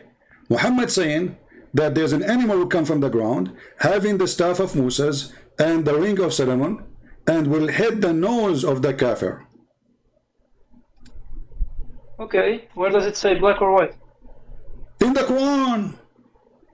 Well, in the Quran, I told you it could be physical, like no, it cannot be. No, it cannot be. Could be because your prophet explaining the verse. He do not need to repeat to make it black and white. Already he is mentioning the verse, and now he is explaining the verse, saying that there's a beast will come from the ground, and that beast will have the staff of Moses and the ring of Solomon, and is going to hit the nose of the kafir by the staff of Moses.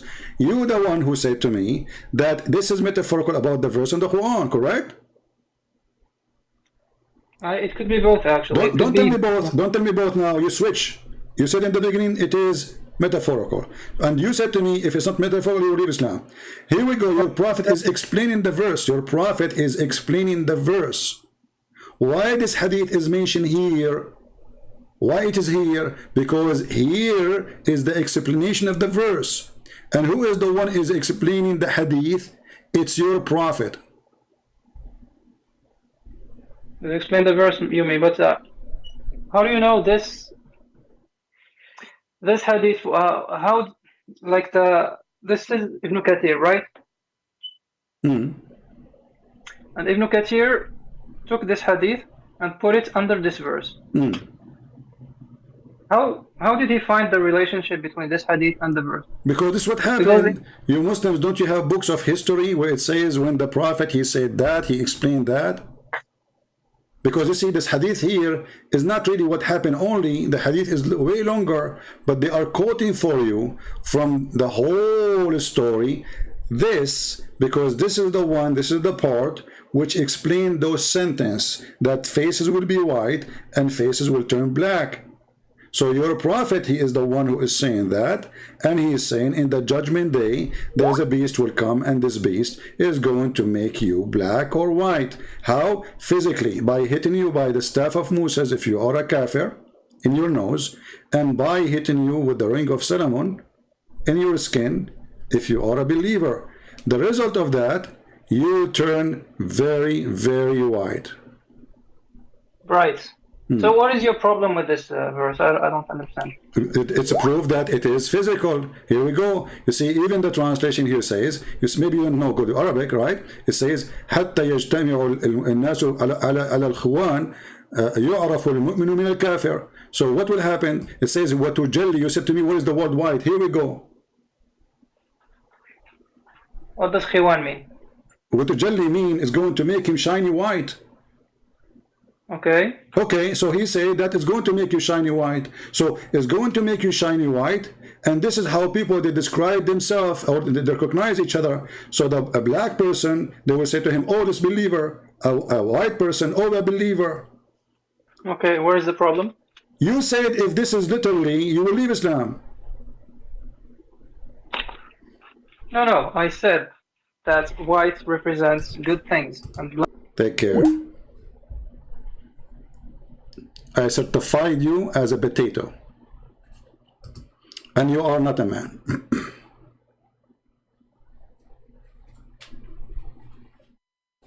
You are a certified potato. And you are not a man. You made a promise, everybody heard you. If this is really not metaphorical, you will leave Islam.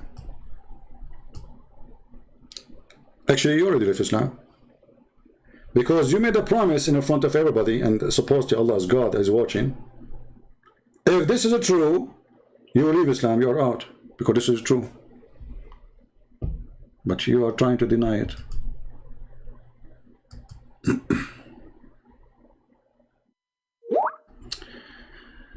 We have a Muslim, he's trying to call us.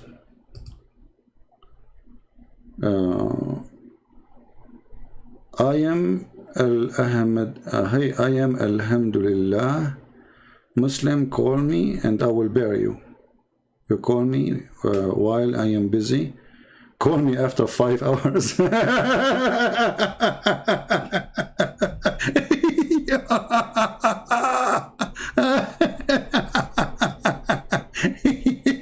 You will bury me. Mean. Call me after 5 hours and you will bury me. You cannot bury me now. You are busy. What you are doing, nikah? Like, come on. And your name is Shahnur? Shahnur Sayyid. Call me after 5 hours and I will bury you. That's deep. 5 hours. If you call me 4 hours and 59 minutes, I cannot do it.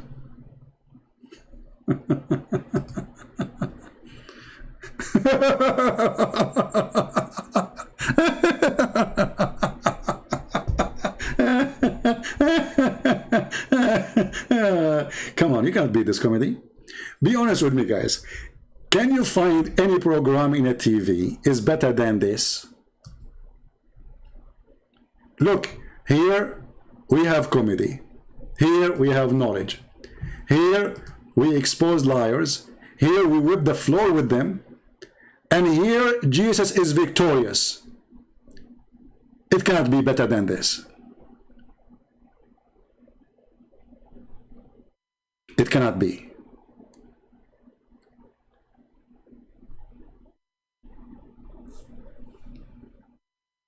Man.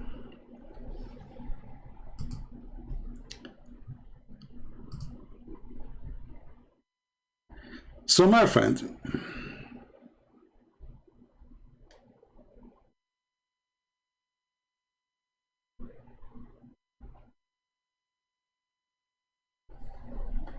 Islam is not coming from a holy God. This guy, he agreed already that his God is the one who employs Shaitan. Shaitan work for Allah. Shaitan, he is sent by Allah to deceive his prophet. Shaitan deceived the prophet. Allah, he fixed what Shaitan did. I mean, look at this stupidity. So Shaitan, he sent to take a screw from the belly of Muhammad. Muhammad started leaking from his belly. Allah said to Muhammad, Billy, don't worry, I'm going to put the screw back. Unbelievable.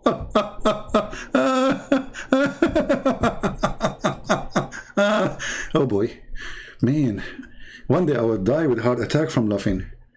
Oh boy. Okay. Actually, the Quran confirmed what this guy he said, that Allah, he sent Satans to his prophets.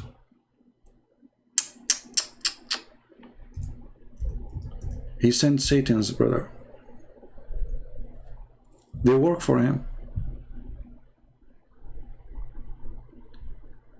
And those shaitans who work for Allah, look all those verses. And you know, when you see the Quran and you see the Quran attacking Satan, and then we find that Satan, he worked for Allah. I mean, how stupid is that?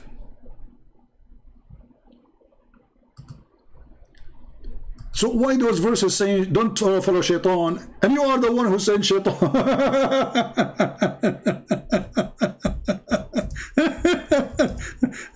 And you know, but the funny, by the way, when the Quran says that Allah, he sent to every prophet shaitan.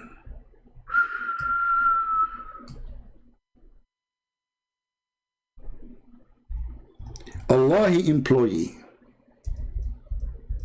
Let us open the verse.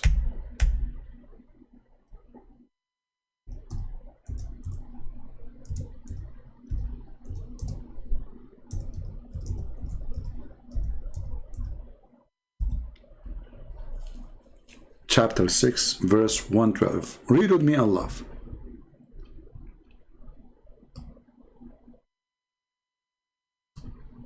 Look at the translation. It says evil one. Does it say evil one or says shaitan?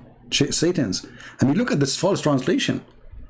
Where the word evil one's coming from? It says, جعلنا لكل نبي عدو شياطين الإنس والجن. شياطين. Change the translator. This is Yusuf Ali. Let us take the different Abdul. Right away you will see how the Quran changed, brother. It's a miracle. It's a miracle. You know, who can do miracle like Allah? I mean, we have to be honest here. It's a miracle, brother. Where is the verse? Okay. Do you see it? Who is the one who employee Satan's? Allah. Who is the boss of Satan's? Allah. Who is the one who sent them? Allah. Why Allah he do that? Read carefully. And so we have appointed for every prophet enemies, Satan's, between two bracket devils, among the mankind and the jinns. Allah is the one who appointed shaitan. Are you suffering from Satan? Allah is Satan. Is Satan tempting you, deceiving you? Allah is Satan.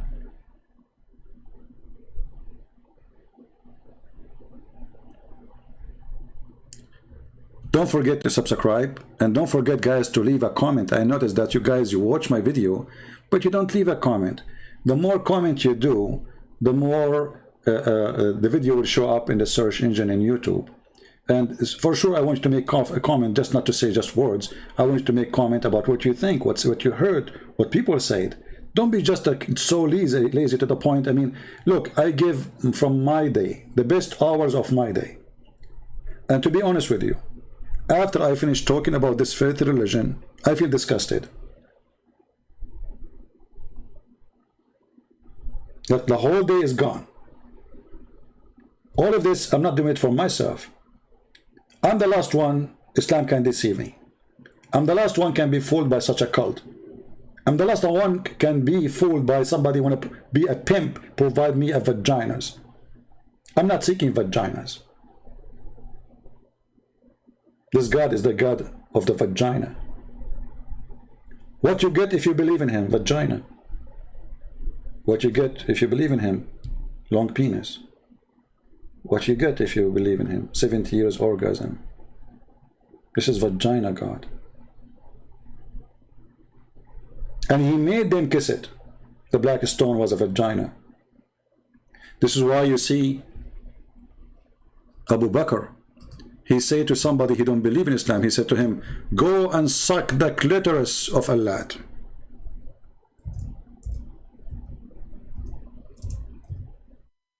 What the clitoris? Where was located? Where we can find it? That is the black stone. The black stone which Muslims worship, claiming that they are just the Prophet, he kissed it. So we kiss it. Okay, why the Prophet kiss it? Because, because he kissed it, we kiss it. Okay, why he kiss it? They can't give you an answer because it's very embarrassing. فقال أبو بكر امصص بذر اللات. Abu Bakr, he said to him, go and suck the clit of Allat. Can you believe it? Yesterday we showed you Muhammad saying, go and suck the penis or bite the penis of your father. Did you guys save the reference? You remember it? This is Islam. A Muslim, he will post for you the Song of Songs. He said, do you know what the Song of Songs is saying? First of all, the Song of Songs is not God talking. Secondly, this is not even about women. This is about a king making a poetry. That's why it's called song, you idiot. And by the way, the Muslim, they were making fun of the Song of Songs for centuries. The second did that, he says, Muhammadim dadam is there. Suddenly the Song of Song became about Muhammad. Suddenly Muhammad, he have a grass in his chest. Suddenly Muhammad became a city. Suddenly Muhammad became Jerusalem.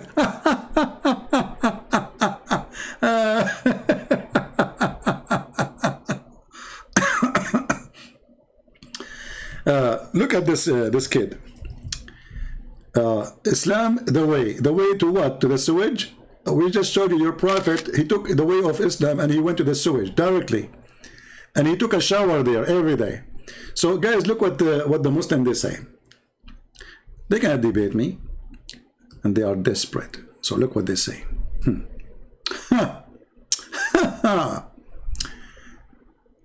Boza Baza, who? No one want to see CP face. All they want him to accept a challenge in public debate. You stupid, how public it can be. We have 1,500 people watching live.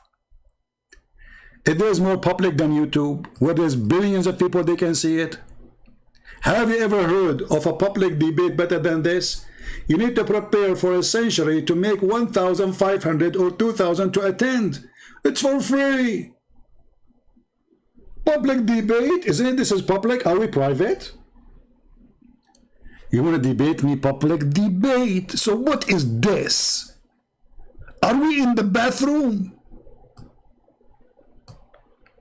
I tried to clear breath to debate me, and I told him, bring 2,000 people and fly all the way to Bangladesh, and I'm going to debate you. That's what he said to me in Facebook, the coward potato Zakir Naik.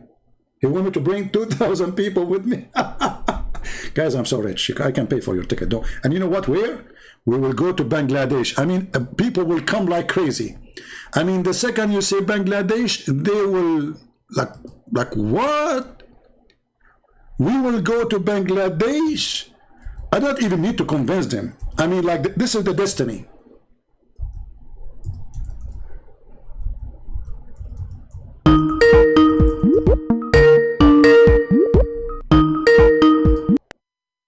Hey, Fatima, how are you? Hello. Hello. You are a sheikh and you say hello?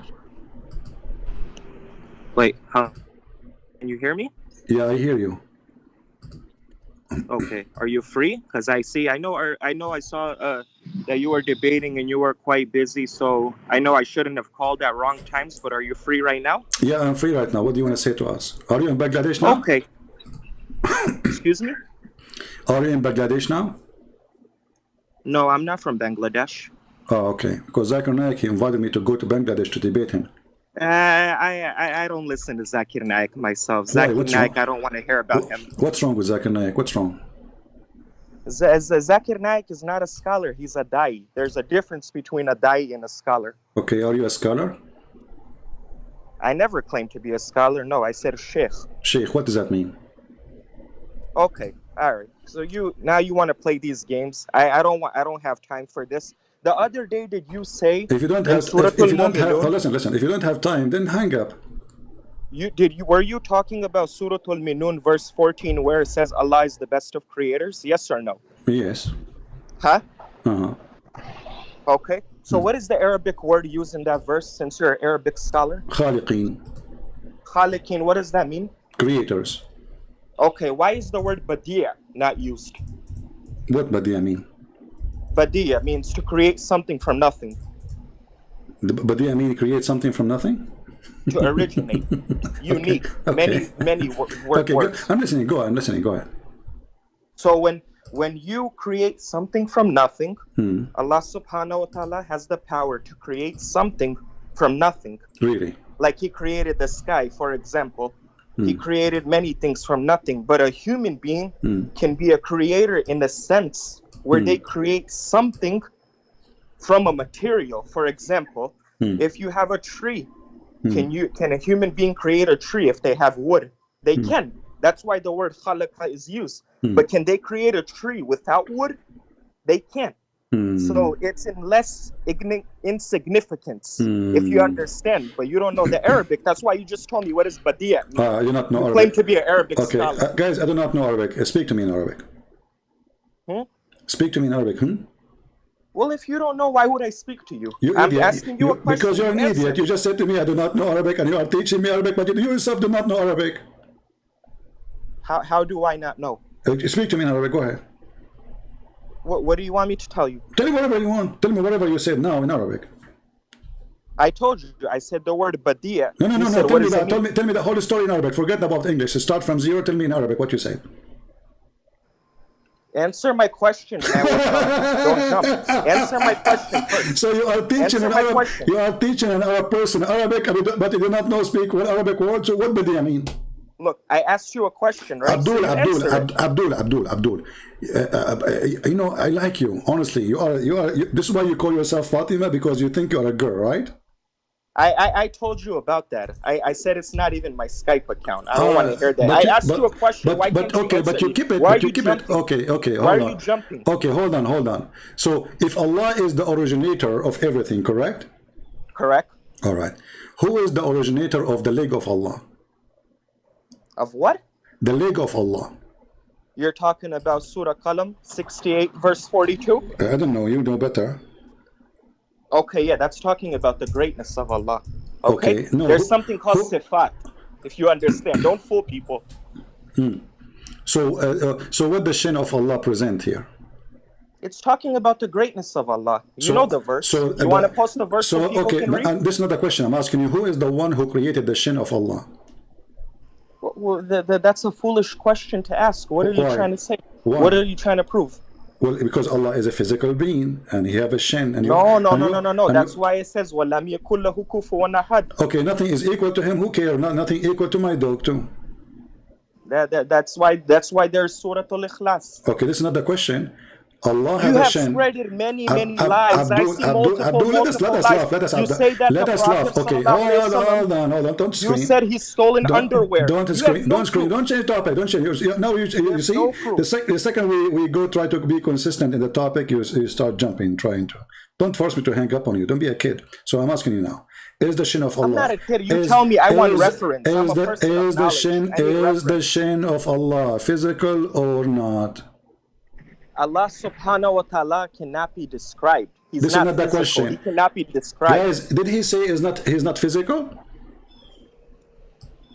I just explained to you. You're not listening. Can you confirm? I am listening now. Can you confirm for the second time that Allah is not physical? Can you let me speak? Here we go. The same game. Can you let me speak? You're not letting me speak. You're not. I stopped talking. I'm waiting for you. I have to keep repeating my question. Okay. Are you speak? Yes, you can speak. I said Allah is a physical? Shut up. I'm asking the question now. You answer after I finish. Is Allah a person who is a physical being? Your mic. First of all, you're saying is Allah a person? That doesn't make sense. What you're saying right there. He is not He a is person. the creator, and when the way you describe him. You say, وَلَمْ يَكُنْ لَهُ كُفُوًا أَحَدٌ. There's not, like me, I have hands, right? For example, I have hands. This is another question. They're physical. I move them. Say, Abdul, listen, focus. Stop drinking camel urine. I'm asking you, is Allah a physical being or not? You know, you must watch a lot of Zakir Naik videos. Sure, I watch it. We want to laugh, you see. Same as people will watch it too. So, is Allah a physical being or not? No. Is Allah a physical being? I answered you. I said no. Okay, guys. Okay, so now it's my time to prove it. Read carefully with me. This is your prophet. Go ahead. This is your prophet saying that they asked Muhammad, are we going to see Allah?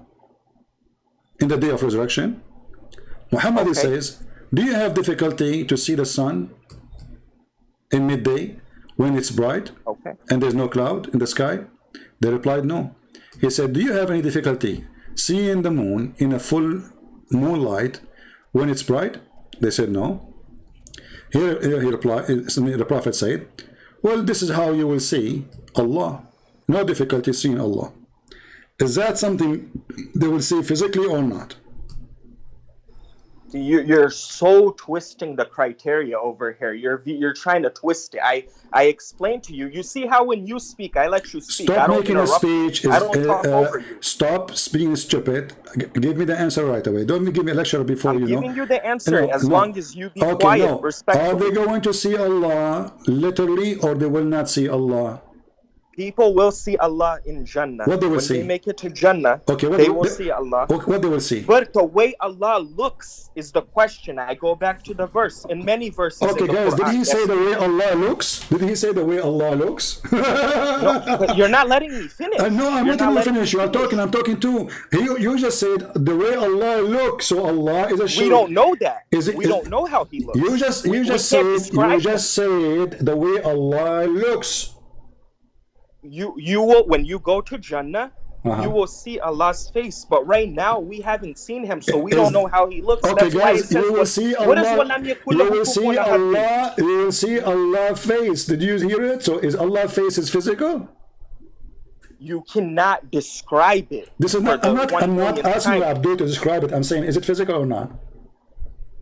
I just literally told you cannot describe it. and Okay, you're asking you me a just foolish said face. question Well, again. the second you say face, it's mean face. There's something called ass, and there's something called face. So Allah have a face, wonderful. So the second you say face, Okay, since so, you hold on. So hold is on, that hold on. face? Yeah, Is that you- face? you- Is that don't- face? don't play games with me. Is You- that I am is a that a kid. face? For You are is not- that a real face or it's a fake face? You since you claim to watch a lot of Zakir Naik videos, didn't Zakir Naik talk about this? I mean, you're a huge fan of him. I'm Abdul, not. okay, tell me You what are. tell me what Zakir Naik. Zakir Naik, he said, I can play the video for you. We'll die laughing. Zakir Naik, Zakir Naik said Allah has hands. Zakir Naik, he said- says Allah is a physical being. He never said that. He said Allah have a hand. Yeah, he said Allah has hands, but you cannot describe them. Who care? So is that a physical hand or not? Exactly. He just told you cannot describe them. Okay, is it a What physical? does not Okay, describe okay, hold on, stupid. I'm not asking you to describe it, you donkey. Don't for me to hang up on you. I'm asking you. Allah have two hands. How many hands Allah have? What does the Quran say? You know the Quran, right? You are the sheikh, not me. Huh? You are the sheikh. 2 hands. 2 hands. Correct. Guys, you have 2 hands. Okay, how many legs? Whatever the Quran says. You tell me. 2, correct? 2? Correct. Where it says you have two legs? Can you show me the verse? 2 hands. 2 hands. You cannot hear No, me? I ask you about. Just go stupid idiot. I'm not here to play with kids. Don't call me again stupid. I just asked you about legs and you said 2 legs. Everybody heard you. Potato. Where does mosquitoes come from?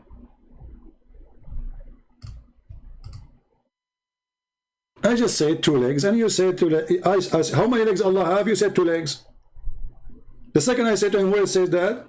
I said 2 hands. No time for kids. Abdul, potato. You are a joker. Your God Allah, even He have a shape. And not only that, He changed His shape. Like what the heck? He is, brother, He do play hide and seek. What? Allah, He will come to them in a shape? Yes, brother, and they will not recognize Him. Then, brother, what will happen after? Allah, He will go to His bedroom and He will change His shape. Like what? Allah have many shape? We ask Him, is Allah physical? The coward, he said, no. Read carefully. Allah will come to them in a shape other than they know. Like what the heck? He just told me nobody can describe Allah. He just told me nobody saw Allah. Is the face of Allah is a physical? Nobody can describe Allah. Like this is not a question. Now suddenly the Muslim, they know how Allah look like. So look, Allah will come to them in a shape other than they know. And they will say, I am your Lord. You know, I don't know, I'm not reading correctly, because, you know, Muslims, when they read Islam or something, they make echo. You go to a Muslim chat room in Paltalk, they love echo, they worship it. They are #1 people who use echo in the world. So they read for you, it says, Allah will come to them, in the shape, and other than they knew, no. And he will say, I am your Lord. They will say, we seek refuge with Allah. And from this place, our place.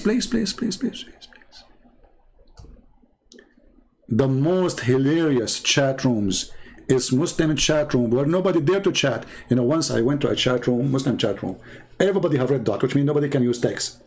So I text the guy. You can text him in private if his account open to receive the message. I said, what he's playing in the audio? He said, I don't know. Is it to Muslim? He said, yeah. He said, so you don't know what he's saying? He said, I don't speak Arabic. He said, why everybody have red dot? Aren't they all Muslims? He said, yes. He said, so why they have red dot? They cannot chat. He says, because it's not allowed.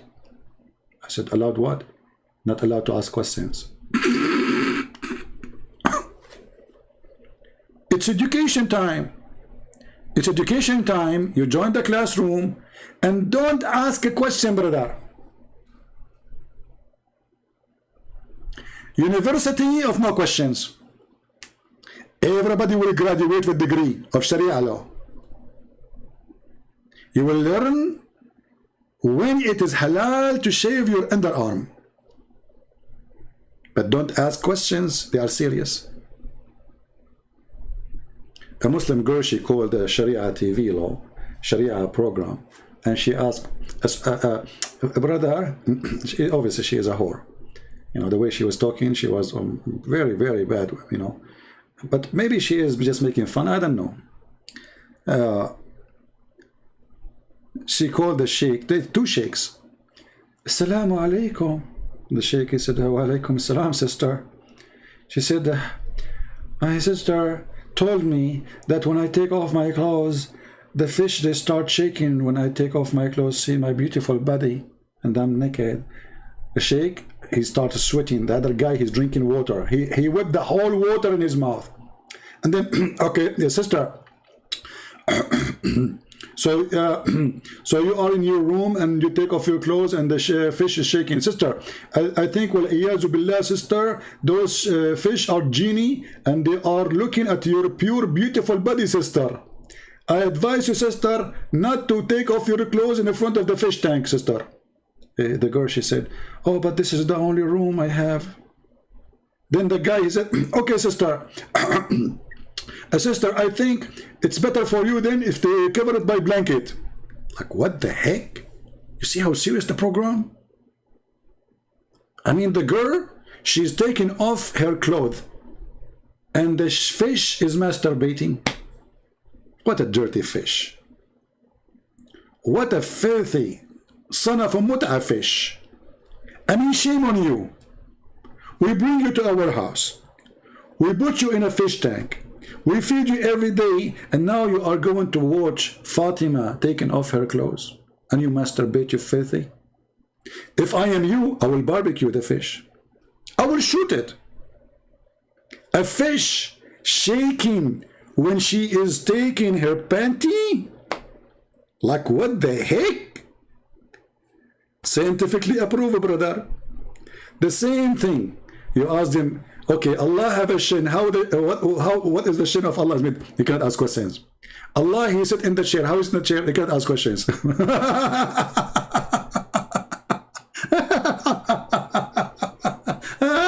Unbelievable. Oh.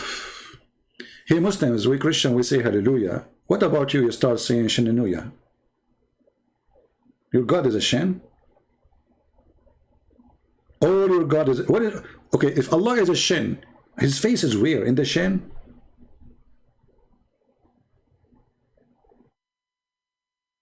That's deep.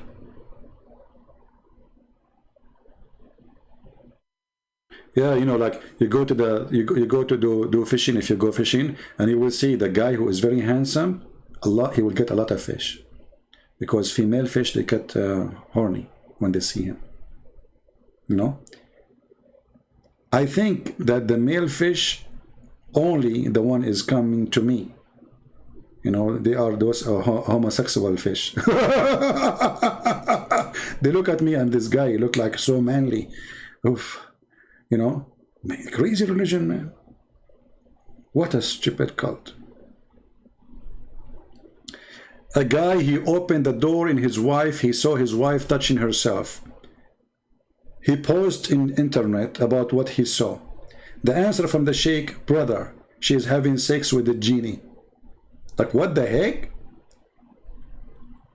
He opened the door. He saw his wife touching herself. What is the solution? What is my wife doing? The sheikh, he have the answer. She is having sex with the genie. It's not like this Abdul is a stupid. He should go and he jump in the bed instead of her touching herself. No, it is the genie having sex with her. Like, what? My friend, Islam is a pure logical religion. And everything there is what the word? Scientific, sorry.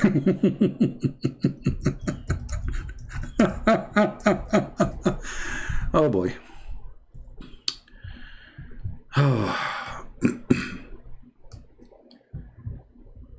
What we can say? What we can say? You can say nothing. A question. All this knowledge is coming from the pure prophet, brother.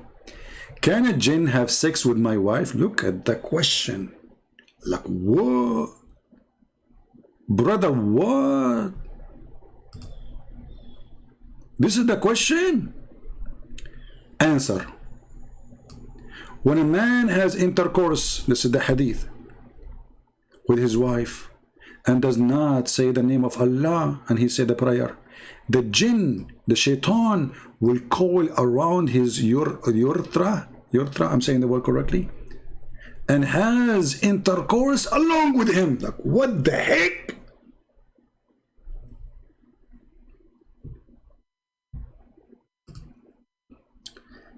There's a smart Muslim, he used to come to a Christian chat room, and they give him the mic, and each time they give him the mic, he say the same, you Christians, you are the sons of Shaitan. The Christians didn't know what he's saying. What he's saying, the way you are saying of Shaitan, he thought like he's there because they don't believe in the same God, supposedly. Maybe, but I know what he's talking about. He's talking about this. So the admin there, he sent me a message, says, can you please get this guy busted out? We didn't know what to say to him. I know you can do it. So I said, man, I'm busy working. I said, just come on, take the mic for a minute. So I took the microphone. I said to him, so why you are saying that Christians are... He said, because the prophet, he said that if you don't say the prayer, Shaitan will round himself around your penis and he will be doing boom boom to your mother. He was laughing. I took the microphone again. I said, are you sure? Because you guys speak at the same time. He said, I'm sure, but so absolutely. I said, this is Sahih Hadith. Are you sure? He said, I'm very sure. Very sure. You are a son of Satan. I said, are you sure? He said, the 3 times you idiot. How many times I need to repeat for you? Because Muhammad, he asked 3 times always. So I said, well, based on what you just said, Muhammad himself is a son of Shaitan, because Muhammad's father, he was not a believer, and Muhammad's mother, she wasn't a believer. Therefore, when he did boom boom to her, he did not say the prayer. Therefore, Shaitan, he wound himself around the penis of Muhammad's father, and he was doing it all night to his mother. I should say the Abdul. He took the microphone. May Allah curse you. May Allah kill you. You are smart like the devil. Hey, Abdul, okay, take it easy. It's you who said to me this is true. What's wrong with you? I asked you 3 times, are you sure? You said, I'm sure. Are you sure? That's why the Muslim, they say in the article, if a Christian prince, he said, I am sure. Are you sure? Hang up. Like, what the heck? When you hear a Christian prince saying to you, are you sure? you should hang up and claim that your internet is lost.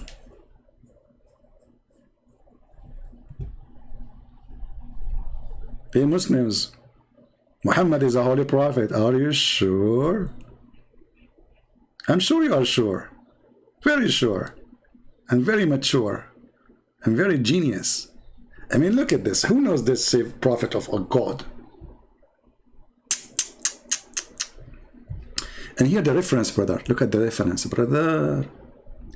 Al-Hakim al-Tirmidhi, he said in the book, etc., in the page, etc., blah, blah, blah, etc., he says, narrated from Mujahid, when a man has intercourse with his wife, and he does not name Allah, the jinn coils around his penis and has intercourse along with him. I don't know how women they feel with this. Threesome, and you don't know. You guys are doing threesome and you have no idea. Actually, there's more funny story about supposedly Solomon. Anyone remember the story we read to you before? Solomon, when he lost the ring, how he lost the ring, by the way? He went to the bathroom, you remember? He went to the bathroom, he gave it to his wife, her name is Jarada. So, Shaitan, he took the look of Solomon, brother, and he come to the wife, and he made himself, he just left the bathroom. She gave him the ring, and by wearing the ring, he controlled the kingdom. Same, a very nice cartoon movie. And then the wives, and he ordered soldiers to kick Suleiman from the palace. Like, what the heck? The real king now is out of the palace. But the wives, when Suleiman, he went to the bedroom, they noticed that he is so good in boom boom business. This is the mistake of the devil. He was doing boom boom to the wives of Suleiman non-stop. Like one after one after one. They said to him, don't you want to eat? Aren't you tired? No, we want to continue.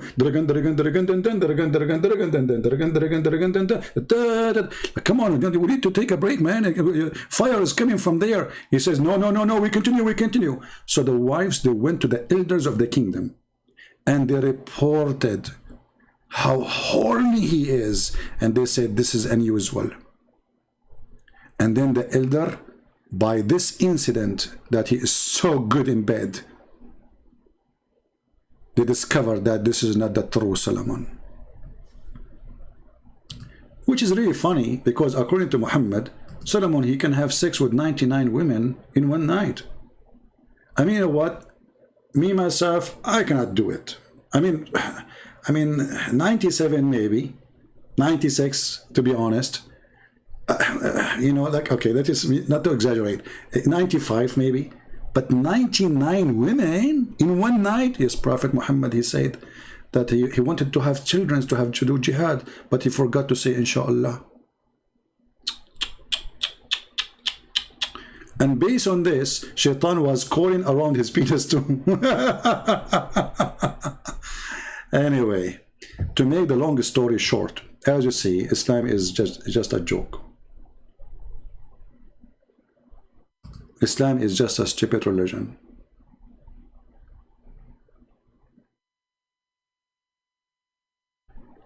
You cannot be really a serious person and you believe in such a madness. I hope people, they learn good today. And do we have any Muslim want to say anything? If there is any Muslim want to say anything.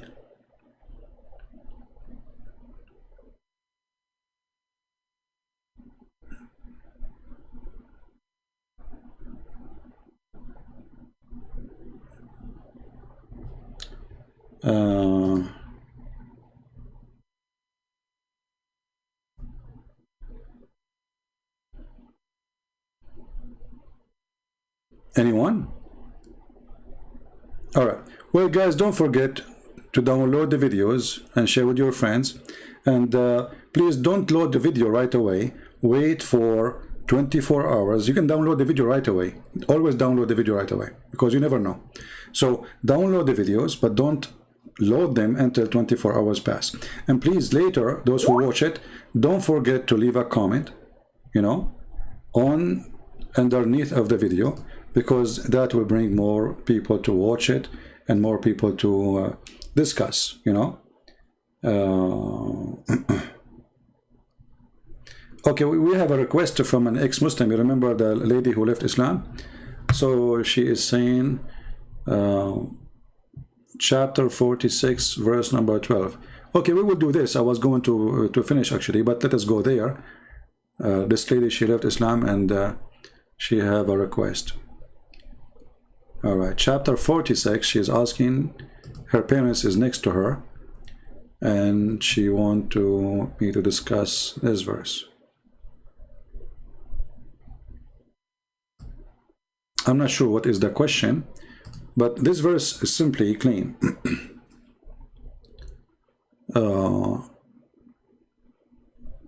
In order to understand it, you have to read the verses before it.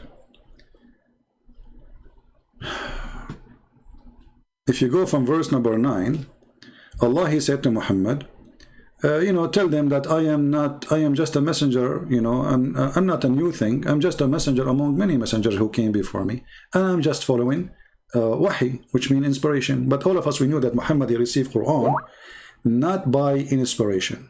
All right? And then, yeah, Musa says he got the command in Arabic. Okay, we'll go there. And then it says, say to them, Allah saying to Muhammad, Allah said to Muhammad, well, don't you see that who is from Allah? Will we see who is from Allah or not? Because Muhammad cannot be from God anyway. Let us say, for the sake of argument, Allah was the God. But if Allah is the God, he will not say stupid things. He will know how the earth is created. He will not say in one verse he created the stars first and the mountains second, and then in a different verse he said the opposite. So obviously we know that Allah is a fake God. Now we continue. And there is a witness supposedly who is witnessing to Muhammad. So a person who is a Jew, the Muslim, they claim his name is Abdullah ibn Salam.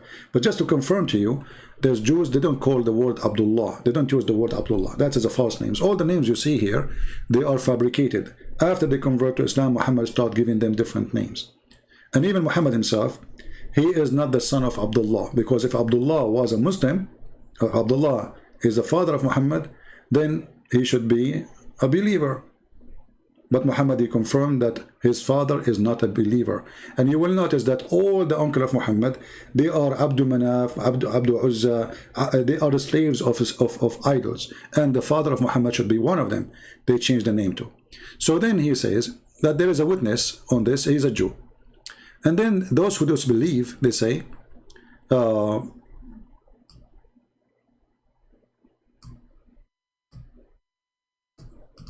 which is the verse doesn't make sense. If those who disbelieve believe before us, or those disbelieve before us, and those who disbelieve, between them two brackets, strong and wealthy, say to those who believe, the weak and the poor. And here you see the deception.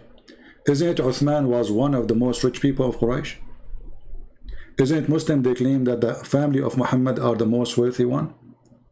Isn't Muhammad, he claimed, and Muslim they claim that Umar was from a noble family and he was wealthy, same as Abu Bakr? Isn't it Muhammad, he married the most rich women of Quraysh, Khadija? So how those who they are believers are weak? Because who is the first believers of Muhammad? 70 people. The one who are the poor is the one owned by the Muslims, which means they believed not by choice, they are slaves of them.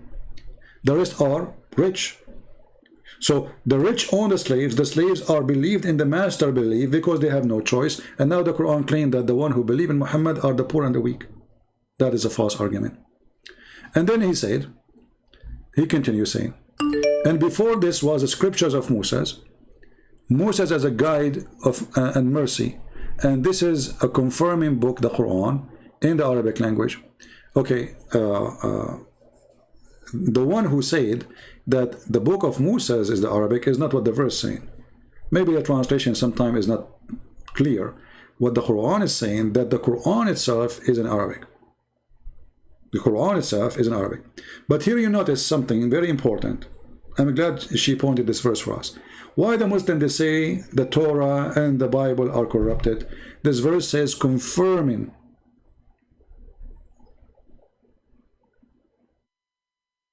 The book of Moses confirmed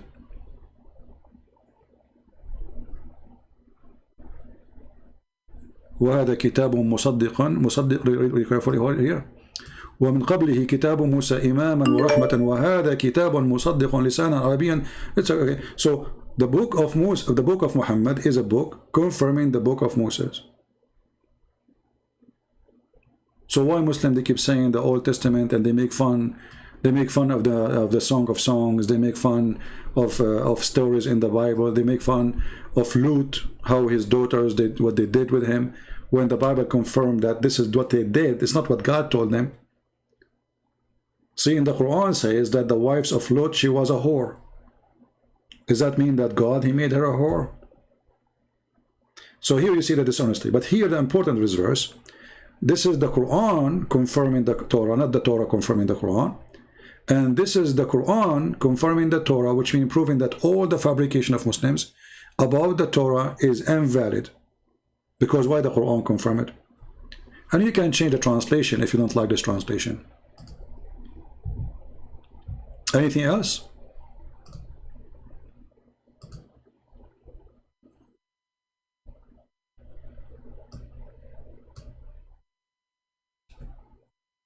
Any other question? So this verse is not saying that the Torah is in Arabic. This verse is saying that the Quran confirming the Torah, which destroy everything Muslim they claim. Anything else? And there's tons of verses in the Quran confirming the Bible and the Torah, starting from the beginning of the Quran. As you see here, chapter 2, verse number 89. And when there's come a book, a book of Allah, confirming what is with them.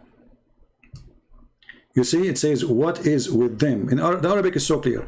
مُصَدِّقًا لِمَا مَعَهُمْ. Some false translation, they say to you, what was with them. This is what Arabic says. You can copy the Arabic actually. You can copy it and post it in Google Translation just to get them busted. All right? So the Quran always confirmed the Bible, and the purpose Muhammad was saying that at that moment, Muhammad was trying to make the Christians accept him as a prophet. So he was going with them. We confirm, we believe, Isa was born of a virgin. And the reason Muhammad, he called Isa, Isa, I believe, that because he thought that Maryam, the sister of Aaron, she is the mother of Jesus, according to the book of the tradition, not the Bible. The Bible says that this woman, she did not have children. The Bible never mentioned that she married and she had children. But according to some tradition books, this is what Muhammad heard from the Jews, that Maryam, she is the sister of Aaron, and she have a son, his name is Isa.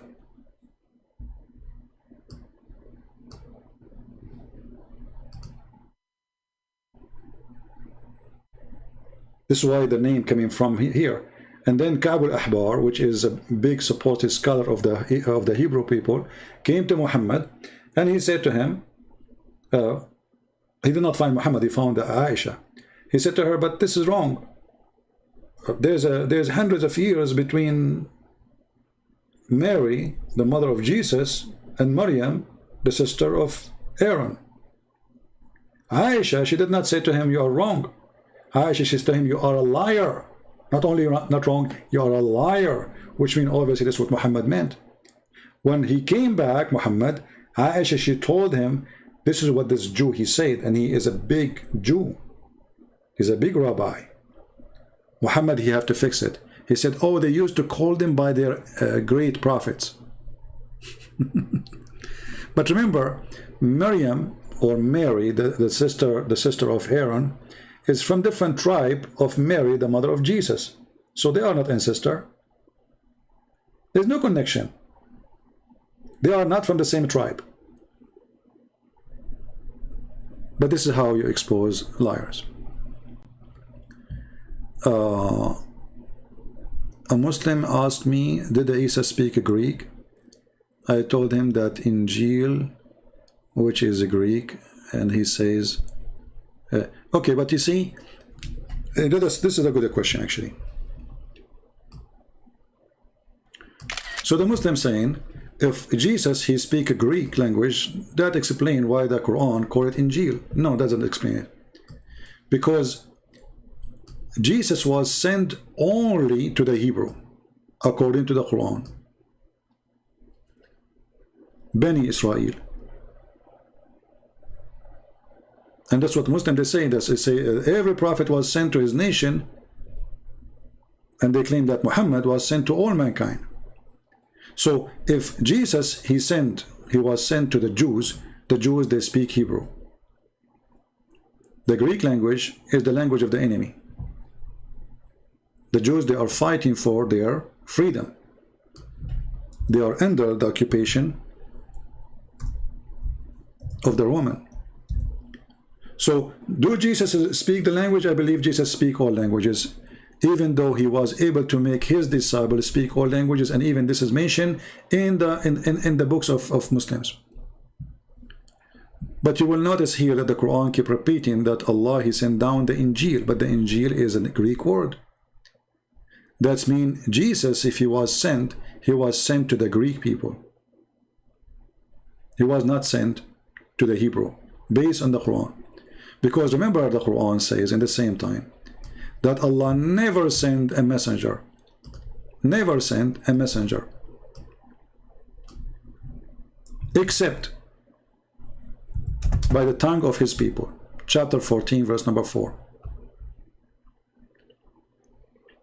So the Quran make it clear that Allah will not send a messenger unless he is from the people, which means he will not send you a messenger, he's from different country, from different ethnic.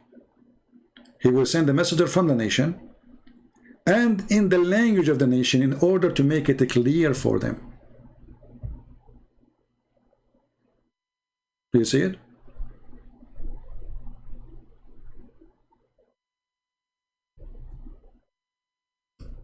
So if Jesus was a messenger sent by Allah, as they claim, and then the book of Jesus is in Greek, as the Quran say, then the stupid Allah, he miss the map.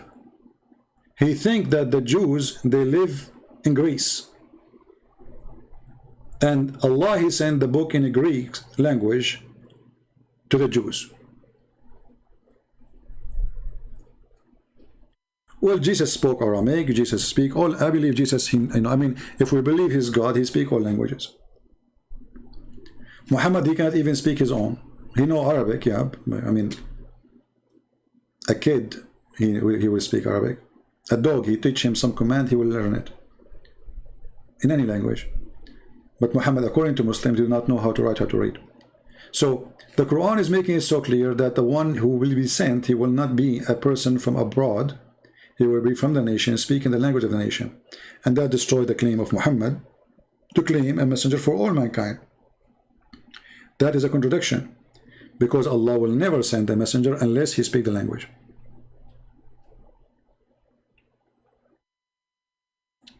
Any other question?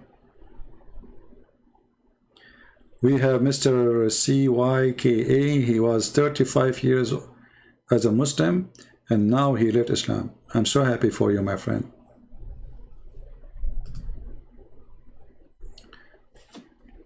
You sound a smart person. But I don't know, Balayat. You know what? I'm going to try to help you to go back to Islam. Do you know now what you lost, my friend? Don't you want to get the virgins? I mean, what's wrong with you? Don't you want to see women jumping all over you like monkeys? Why you leave Islam? Don't you want to have 70 years orgasm? I mean, 70 years, not 69. To be honest with you, if 69, that will be a problem. I mean, it's short. But alhamdulillah, it is 70 years orgasm. And you leave Islam, brother. What's wrong with you? And not only that, the Prophet of Allah, he promised you that you will have an endless penis. There's somebody in the front of my house. No, this is not somebody. This is a penis there. Oh, there's a car going over it. Oh boy. A big truck. The city, they are taking it off from the street. Look, what? Don't move the penis. This is a penis of a Muslim believer who promised to go to Allah. Endless penis. I mean, what the Chinese would do with it? I mean, you know, in China, they eat everything. They see your penis going in China, they think that it's a sausages. Or they will think it's a snake or something. Endless penis. I mean, those promises, by the way, they are very logical. And the women, they will wear 70 dress. I mean, why 70? This guy is stuck with number 70. 70 or orgasm, women wearing 70 dress, 70 everywhere. And still, after 70 dress, you can see through the marrow of their bones. What the heck? So those are 70 dress of what? 70 dress of see-through? That's deep. I mean, we have to agree that this is very deep.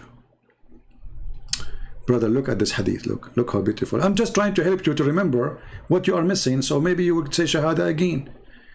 He swear by Allah. He says, every one of you will have 2 wives of the Houris. Between 2 brackets, they were so beautiful and pure transparent. I mean, come on. Let's hold on. How many of us always we wish that things are transparent? We say we want transparent government, we want transparent rules, we want, you know, and now the wife is herself is transparent. The days where your wife, she can take your credit card and she hide it in her purse is over. If she put it under her bra, still you can see it.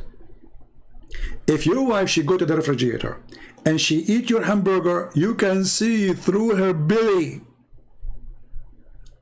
Women, they cannot hide anything from us no more. Finito, women. The game is over. You try to hide it, you try to take it. My husband, I did not take your credit card. Hello, I can see it. What's wrong with you? I can see through. I can see through 70 dress. I can see the marrow of your bones. And brother is going to be very sexy, and you know it. I mean, I don't know how many of you have a good imaginary. I think none of you have good imaginary.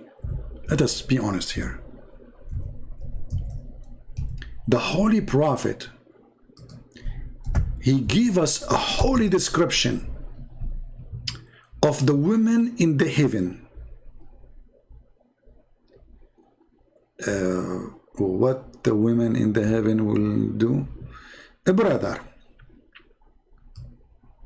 I don't want to show you a picture of somebody, you know, so I prefer to show you a picture of one of my wives.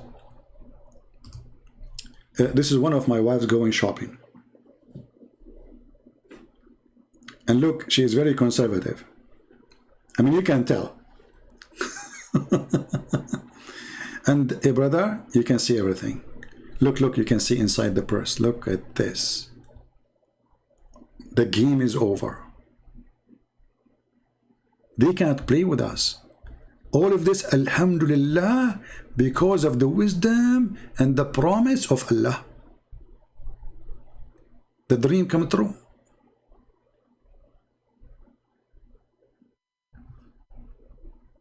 They cannot lie to us no more.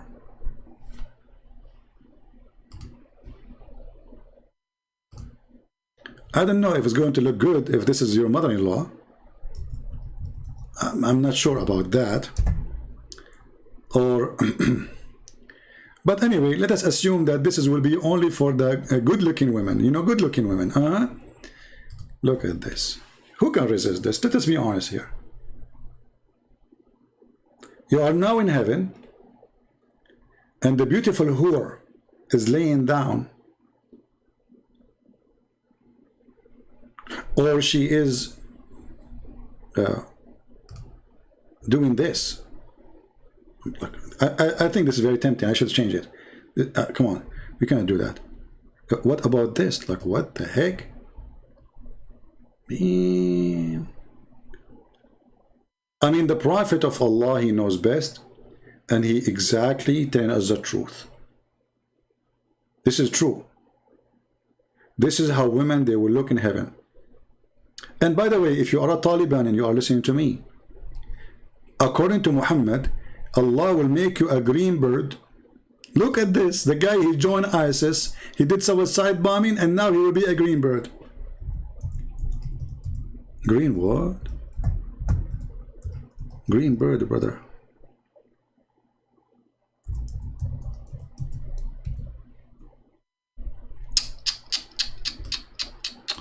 This one is da'if. We don't want to show you da'if. We want to show you the sahih.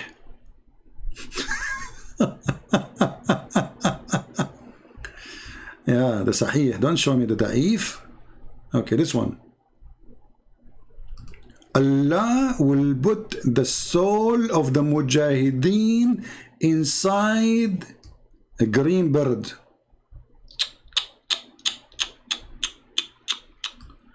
I'm not sure really how Osama bin Laden is going to have sex with those virgin, and now he is a green bird.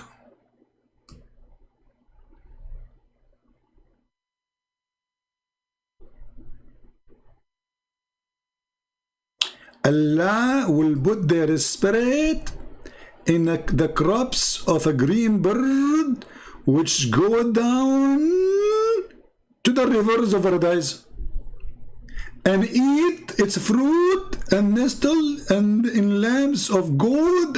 Like, now look, you are a bird, but now you're drinking in a cup made of gold. I mean, isn't this beautiful? So the poor Abdul, he joined ISIS. He is desperate now to go and have sex with the women. He go there, he found himself a chicken, a green chicken. The woman, she will say to him, how we will have sex now? He will say to her, pop, pop, pop, pop, pop, we use the peak. Pop, pop, pop, pop, pop, we use the peak. She will say to him, you will peek me? Yes, we use the peak. Pop, pop, pop, pop, pop, pop. That's amazing. That's so beautiful. That is a promise of a holy prophet. Only prophet of Allah can come with such a chicken promise.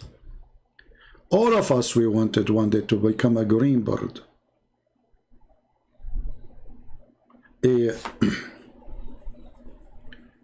Man, I used to do a lot of hunting before. I just need to clean my rifles to go and hunt for green birds from now on. Because look like when you kill a green bird, you are killing Osama bin Laden. Man.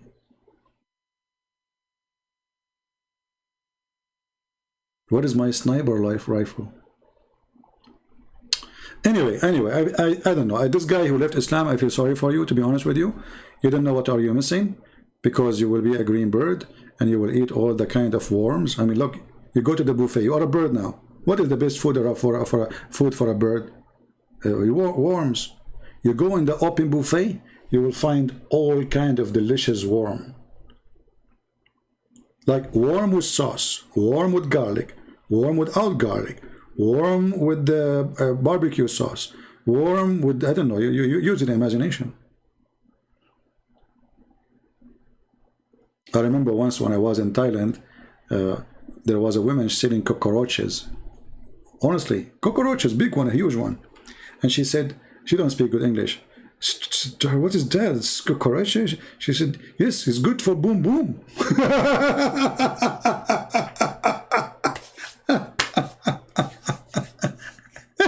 Good for boom boom. Yeah. Perverted people. Boom boom. Anyway, guys, I hope you have a good time together.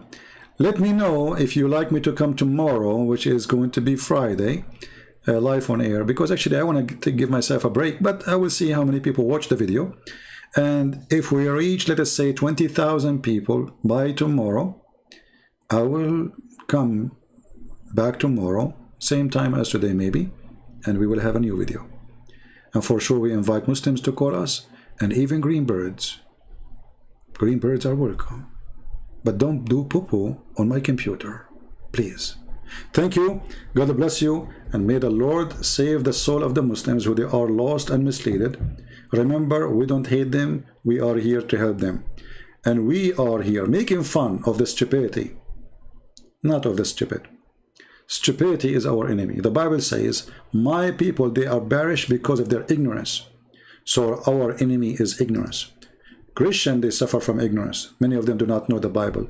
Many of them do not know anything about Islam. They've been misled, been lied to, even by a Christian priest. They say to them Islam is the same religion, or they have the same God, which is absolutely a big fat lie. The Lord, he said, from their fruit you shall know them. So if your priest is teaching you false information, he is not a priest of the Lord. If your priest is telling you false information about Islam, he is not worshiping Jesus, and he don't belong to Jesus. Jesus will deny them in the judgment day, and he will send them all to hell. We love to save the Muslims, but we don't love the devil. Remember that. And Islam is of the devil. Thank you. God bless you, and see you soon again. This is your brother humbly was serving you for today, Christian Prince. Take care.